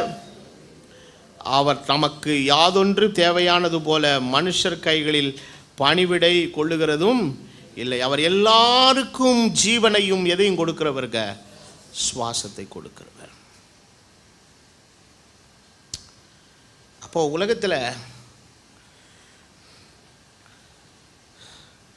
இப்போ தொழிலை கூட நடத்துகிறவர்களுக்கு என்ன சொல்கிறாங்கன்னா, தொழில் அதிபர் தான் சொல்கிறாங்க. என்ன அதிபர், தொழில் அதிபர். ஏன்னா அந்த தொழிலை அவர் தான் ஆண்டு நடத்துகிறார். தேசத்தை ஆளுகிற தேச அதிபர். ஆனால் ஜீவனுக்கு யார் அதிபர், யார் அதிபர்? அப்போ இந்த உலகத்தை ஆளக்கூடிய எல்லா மனுஷனுடைய ஜீவனுக்கும் யார் தான் காரணம்? கடந்த முறை தேர்தல் பிரச்சாரத்தின் போது அவருடைய ட்ரம்ப்பை கொல்றதுக்கு ஒரு சதி நடந்துச்சு. அப்போது அவருக்கு விரோதமாய் சுடப்பட்ட அந்த தோட்டா ஒரு செகண்ட் அப்படி திரும்பினதுனால அது என்ன பண்ணிச்சுங்க, காதை. அப்போ காதை உரசிட்டு போகுதுன்னா எவ்வளோ அக்யூரேட்டாக அடிச்சிருப்பான் பாருங்க. அப்போது அவர் அந்த செய்தியில் சொல்லும்போது, அடுத்து பேட்டி அளிக்கும்போது சொல்லலாம், சம்திங் மேட் மீ டு டர்னுங்கிறாரு. ஏதோ ஒன்று என்னை திரும்பும்படி செய்தது. அந்த திருமண அந்த மைக்ரோ செகண்டில் தான் என்ன செஞ்சான், ஆச்சா அந்த காதை உரசிட்டு போயிடுச்சு. காரணம், அவருடைய ஜீவன் கர்த்தருடைய கருத்தில் இருக்குது. என்ன பாதுகாப்புன்னு நினைக்கிறீங்க? அந்த இன்டெலிஜென்ஸ் பாதுகாப்பு அவங்க செலவு பண்ணுற மாதிரி கோடிக்கணக்கான பணத்தை உலகத்தில் எந்த தேசமும் என்ன செய்யலைங்க, செலவு பண்ணல. ஆனாலும் அந்த ஒரு துளி செகண்டில் அவனுடைய ஜீவனை காத்தது கர்த்தர் தான். அதை அவரே சாட்சி சொல்கிறாரு, என்னை கர்த்தருடைய கரம் தான் என்ன செய்தது, காத்து ஜீவனை கொடுத்தது. அருமையான தேவனுடைய பிள்ளையே, இந்த விஷயங்களெல்லாம் நீங்கள் அறிஞ்சிக்கிட்டீங்கன்னா நம்ம இந்த பூமியில் பயப்படாதபடி எப்படி வாழலாம், தைரியமாய் வாழ முடியும். அந்த கிருபையை கர்த்தர் உங்கள் எல்லாருக்கும் நிச்சயமாக என்ன செய்ய வேண்டும், தர வேண்டும். வேத வாசியத்தில் வாசிக்கிறோம், அவர்களை பயப்படாதபடி தேவன் எப்படி நடத்தினார், பத்திரமாய். எல்லாரும் சொல்லுங்கள், பத்திரமாய். நம்மளை நடத்துகிற தேவன் பத்திரமாய் நடத்துகிற ஆண்டவர். ஆகவே உலகத்தின் சூழ்நிலைகள் என்ன ஆனாலும் அதை பற்றி நீங்கள் பயப்படாதீங்க.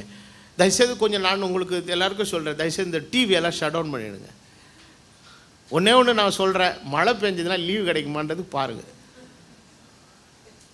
இப்பொழுது வந்திருக்கிறது, இன்றைக்கு காஞ்சிபுரம், திருவள்ளூர், செங்கல்பட்டு மாவட்டத்தில் பள்ளி கல்லூரிகளுக்கு விடுமுறை அறிவிக்கப்படுகிறதுன்னு ஒன்று சொல்லுவாங்க பாருங்கள். அதை போல் ஒரு சந்தோஷமான தேவ வாக்கு எதுவும் இல்லை. பிள்ளைகளை விட ரொம்ப சந்தோஷப்படுறது டீச்சர் தான். அது கேளுங்க. மற்றதெல்லாம் கேட்டிங்கன்னா நம்மளை உளவியெல்லாம் ரொம்ப என்ன ஆக்கிடுதுங்க, சோர்வாக்கி நமக்கு பிபி சுகரு ப்ரெஷர் எல்லாம் என்ன பண்ணிடும் போல இருக்குது, ஏறிடும் போல இருக்குது. அந்த மாதிரி இருக்குது. என்னடா இது இப்படி நடக்குதுன்னு. நம்ம உலகத்தில் தான் வாழ்கிறோமா இல்லை நரகத்தில் வாழ்கிறோமான்னு நமக்கே தெரியல. எல்லாத்தையும் மூடி வச்சுட்டு இதை தியானம் பண்ணுங்கள். இரவும் பகலும் அவருடைய வேதத்தில் தியானமாக இருக்கிற மனுஷன் பாக்கியவான். அவன் நீர்க்கால்களின் ஓரமாய் நடப்பட்டு தன் காலத்தில் தன் கனியை தந்து இலை உதிராதிருக்கிற மரத்தை போல் இருப்பான். அவன் செய்வது எல்லாம் அவனுக்கு வாய்க்கும். இந்த வார்த்தை கர்த்தருடைய வார்த்தை. Just believe this word. இந்த நம்பிக்கையோடு இந்த இடத்தை விட்டு நாம் புறப்பட்டு செல்வோம். தொடர்ந்து கர்த்தருடைய கரம் நம்மை பாதுகாப்பதாக. யாவரும் எழும்பி நாம் ஜெபம் பண்ணுவோம். கிருபையும் பரிசுத்தமும் நிறைந்த ஜீவனுள்ள எங்கள் நல்ல பிதாவே, இந்த கால வேளையிலே நீர் தந்த உம்முடைய உயிருள்ள வார்த்தைகளுக்காக நாங்கள் நன்றி செலுத்துகிறோம். உம்மை யார் என்று நாங்கள் அறிந்திருக்கும் பொழுது ஒரு பதட்டமும் பயமில்லாத ஒரு வாழ்க்கையில் நீர் எங்களை கொண்டு போகிறதற்காக உமக்கு ஸ்தோத்திரம் செலுத்துகிறோம். தொடர்ந்து தேவனுடைய கிருபை உம்முடைய வழிநடத்துதல் ஆசீர்வாதம் உம்முடைய பிள்ளைகளோடு கூட இருந்து வழிநடத்தட்டும். வேண்டிய எல்லா நன்மைகளை கிருபைகளை தந்து நீர் பாதுகாத்து வழிநடத்தும். உம்முடைய சமாதானம், உம்முடைய கிருபை, உம்முடைய தயவு உம்முடைய ஜனத்தோடு கூட இருந்து வழிநடத்த ஜெபிக்கிறேன். காத்துக்கொள்ளும், பலப்படுத்தும் உம்முடைய ஜனத்தை நீர் சமாதானத்தோடு கூட அனுப்பும். வேண்டிய ஆசீர்வாதங்கள் எல்லாவற்றையும் நீர் கொடுப்பீராக. உம்முடைய தெய்வீக கரம் உம்முடைய பிள்ளைகளை ஆண்டு நடத்த நான் ஜெபிக்கிறேன். ரொம்ப பதஷ்டமும் பயமும் நிறைந்த ஒரு கால சூழ்நிலைக்குள்ளே நாங்கள் வாழ்ந்து கொண்டிருக்கிறோம் தகப்பனே. இம்மட்டும் எங்களை நீ நடத்தின தெய்வம், எங்களை தொடர்ந்து நீ நடத்த உம்முடைய கரத்தில் எங்களை ஒப்பு கொடுக்கிறோம். எங்களை காத்துக்கொள்ளும், பலப்படுத்துங்கிற தாவே தொடர்ந்து நீர் வழி நடத்தும். இந்த அறிவு எங்களுக்கு ஆச்சரியமும் எங்களுக்கு எட்டாத உயரம் ஆண்டவரே. இதை இன்னும் அறிந்து புரிந்து வாழ்க்கையில் அனுபவமாக்கி கொள்ள கிருபை செய். வந்திருக்கிற யாவரையும் ஆசீர்வதியும். தொடர்ந்து யாவருக்கு சமாதானத்தை, சுகத்தை, ஆசீர்வாதத்தை அருளை ஜெபிக்கிறேன். கனம் துதி மகிமை உமக்கு ஏறெடுக்கிறேன். இயேசு கிறிஸ்துவின் விலையேற பெற்ற நாமத்தில் வேண்டுதல் செய்கிறேன். ஆமென். ஹல்லேலூயா.